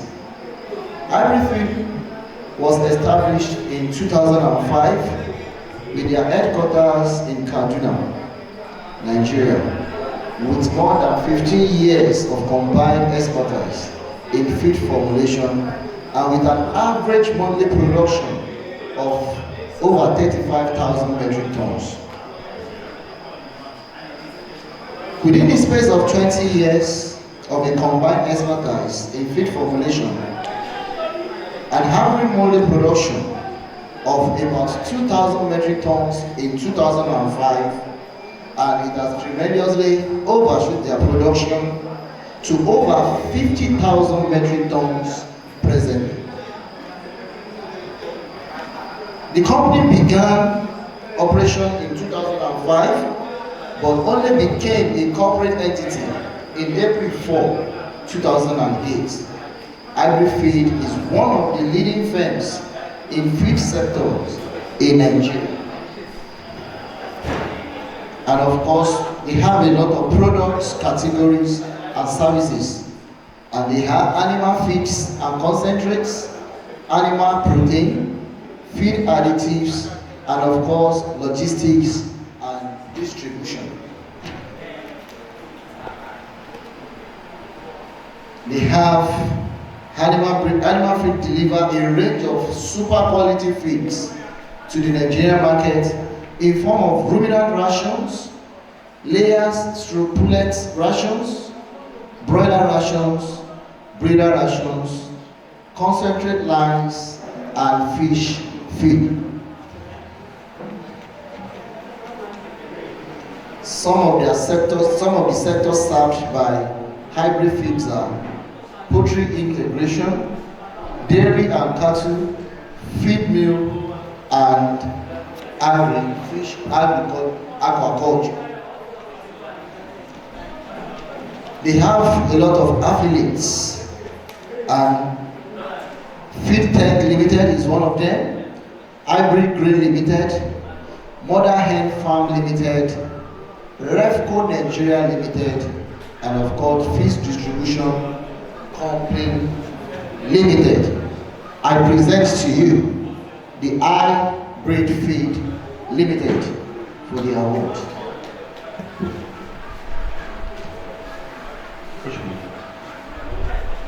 Here is Hybrid Feed, and to present the award is a farmer Awoleri.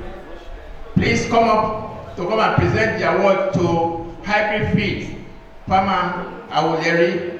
He looks so surprising to hear his name and other things. I know you very, very well. I know you are a practiced farmer, and Hybrid Feed is to farmers. Please present the award to him. Thank you. I serve on the executive protocols, and I've been so elated and very happy to be here to see what's been going on here. And I've been challenged that even though my son is in FUNAB, but I still want him to cross into animal science by the grace of God, because I've been encouraged. Since I came in here, I've seen he's in forestry, so he's going to cross. He's going to cross. Thank you. Hybrid feeds. Been hearing of hybrid feeds. Been hearing of hybrid feeds, and not knowing that I'm going to meet the great people behind hybrid feeds. So it's an honor to me to meet you one-on-one, and also to present this award of quality to Hybrid Feeds Limited in recognition of your outstanding contributions, exemplary leadership, and dedication to the growth and development of animal agriculture in Nigeria. Presented by Animal Science Association of Nigeria, Asan, Ogun State Chapter. I say congratulations, and may God continue to strengthen your company, expand you, and you going abroad, supplying abroad. Thank you.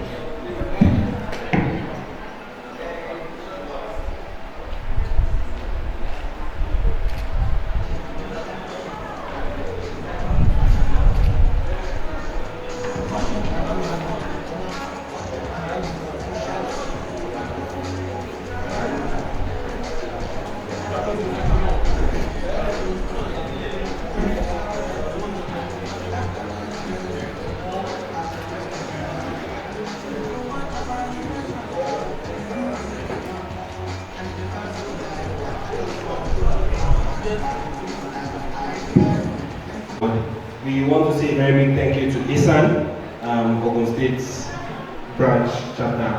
We promise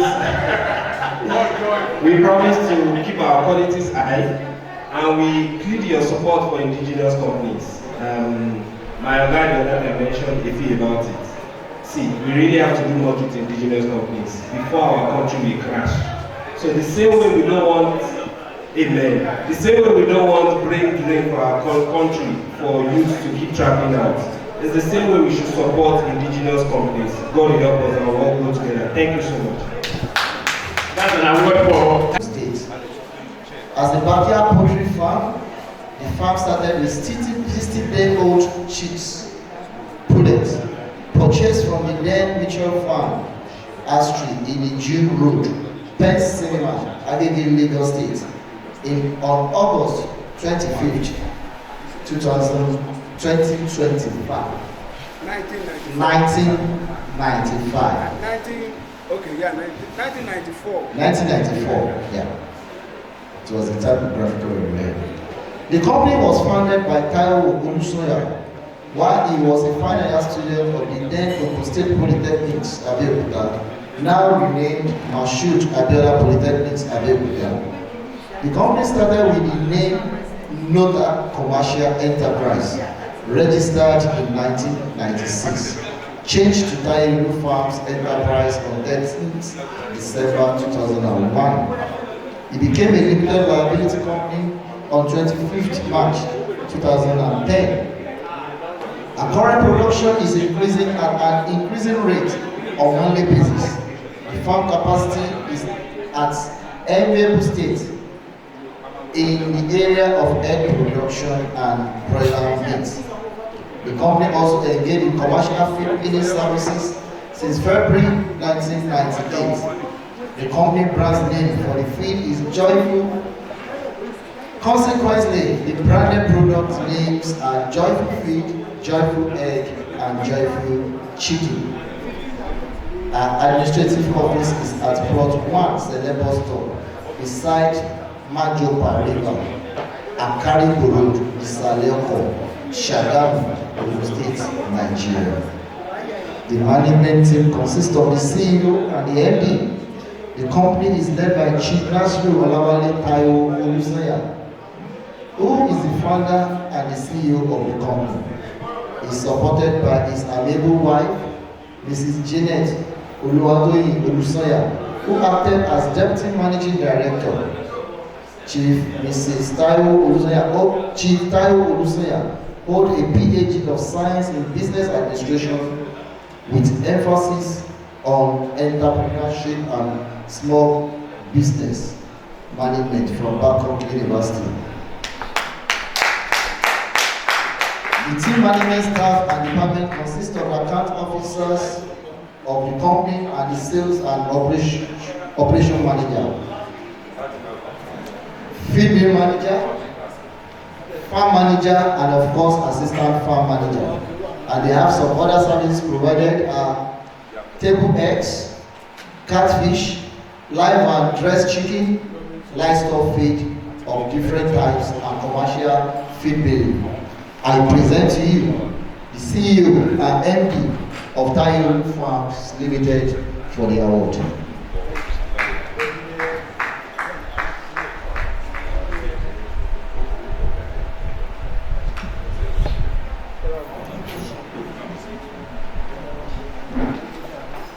Award of quality presented to Joyful Feeds Limited in recognition of your outstanding contributions, exemplary leadership, and dedication to the growth and development of animal agriculture in Nigeria. Presented by Animal Science Association of Nigeria as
of Nigeria, Aliaji Oladapo Olayinka Lawal, and the person to represent Catalan Farmer Research Limited is Ms.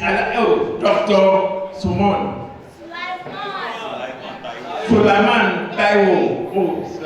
Taiwo. And the person to read the profile is Mr. Shode David Olugari. Please, Mr. Shode, the profile. Profile of National Farmer Research Limited, KPRL.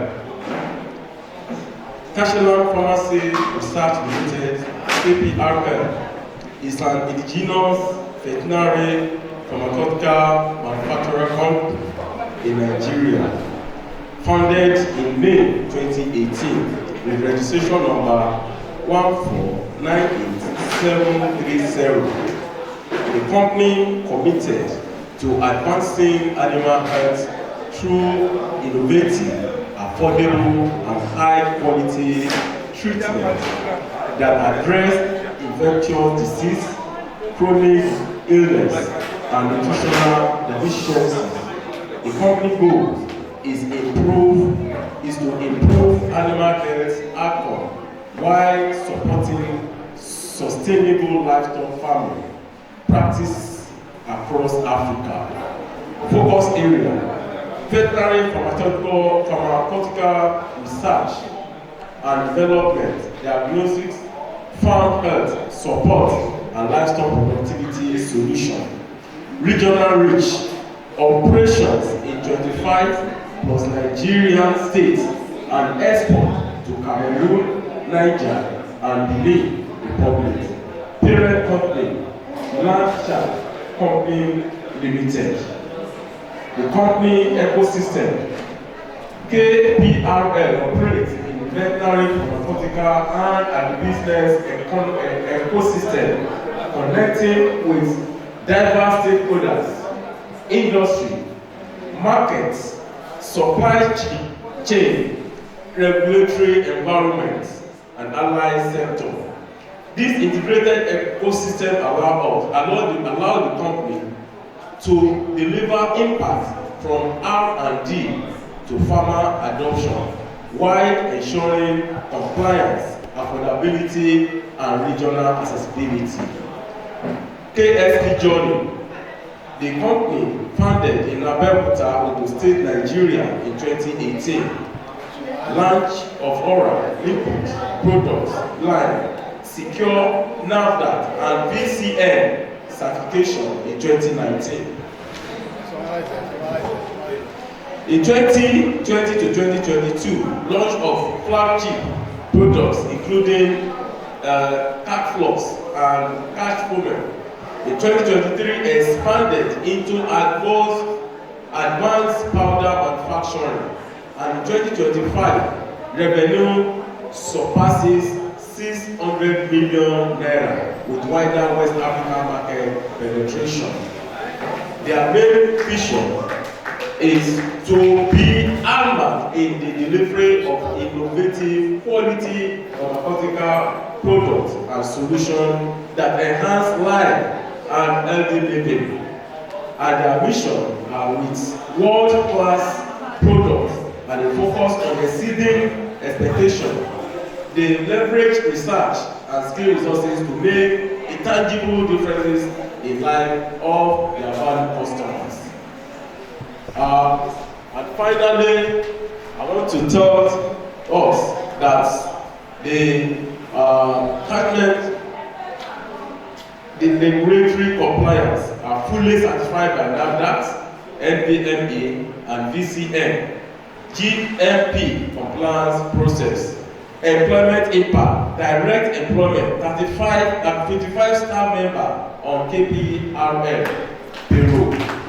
Indirect employment: retailers, wholesalers, logistic providers, and suppliers across Nigeria, Cameroon, Niger, Benin Republic, Asia, and Europe, estimated as 800 to 1,200. Induced employment: job created from employee and supplier spending in community, estimated as 800 to 1,000. Total employment impact: 2,500 people directly and indirectly supported by KPRL activity. And finally, investor proposition: KPRL offer a compelling growth opportunity, proven track record of revenue growth, strong demand in Nigeria, over 1 trillion plus livestock industry, scalable operation with regional expansion potential, and experienced and visionary leadership team. This is a proverb of the Cashland Family Research Limited. Thank you. In addition to what all the big grammars, I can assure you, I attest to the efficacy of their products. I use them regularly, and in addition to that, they are a supportive organization to Asan as well as Poultry Association of Nigeria. During the Lenten Ramadan I spoke about earlier today, they contributed, they are the first company to contribute to that project.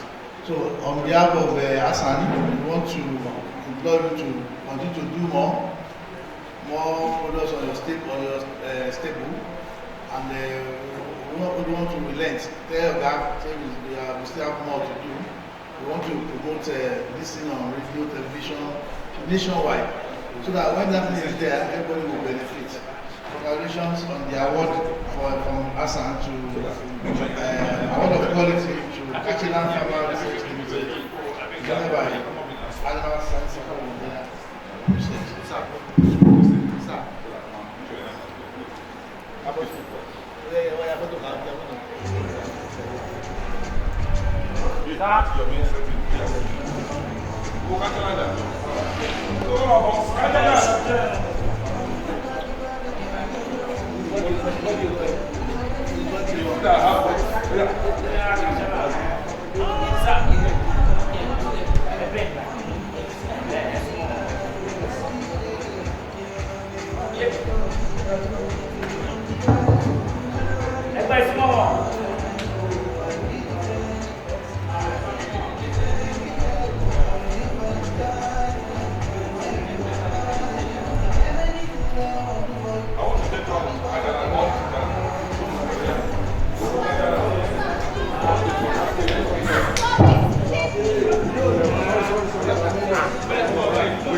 As everybody has gone on their way, go with them and take them safely to their residence. For tomorrow, take control. Let your name be glorified. In Jesus' name we pray.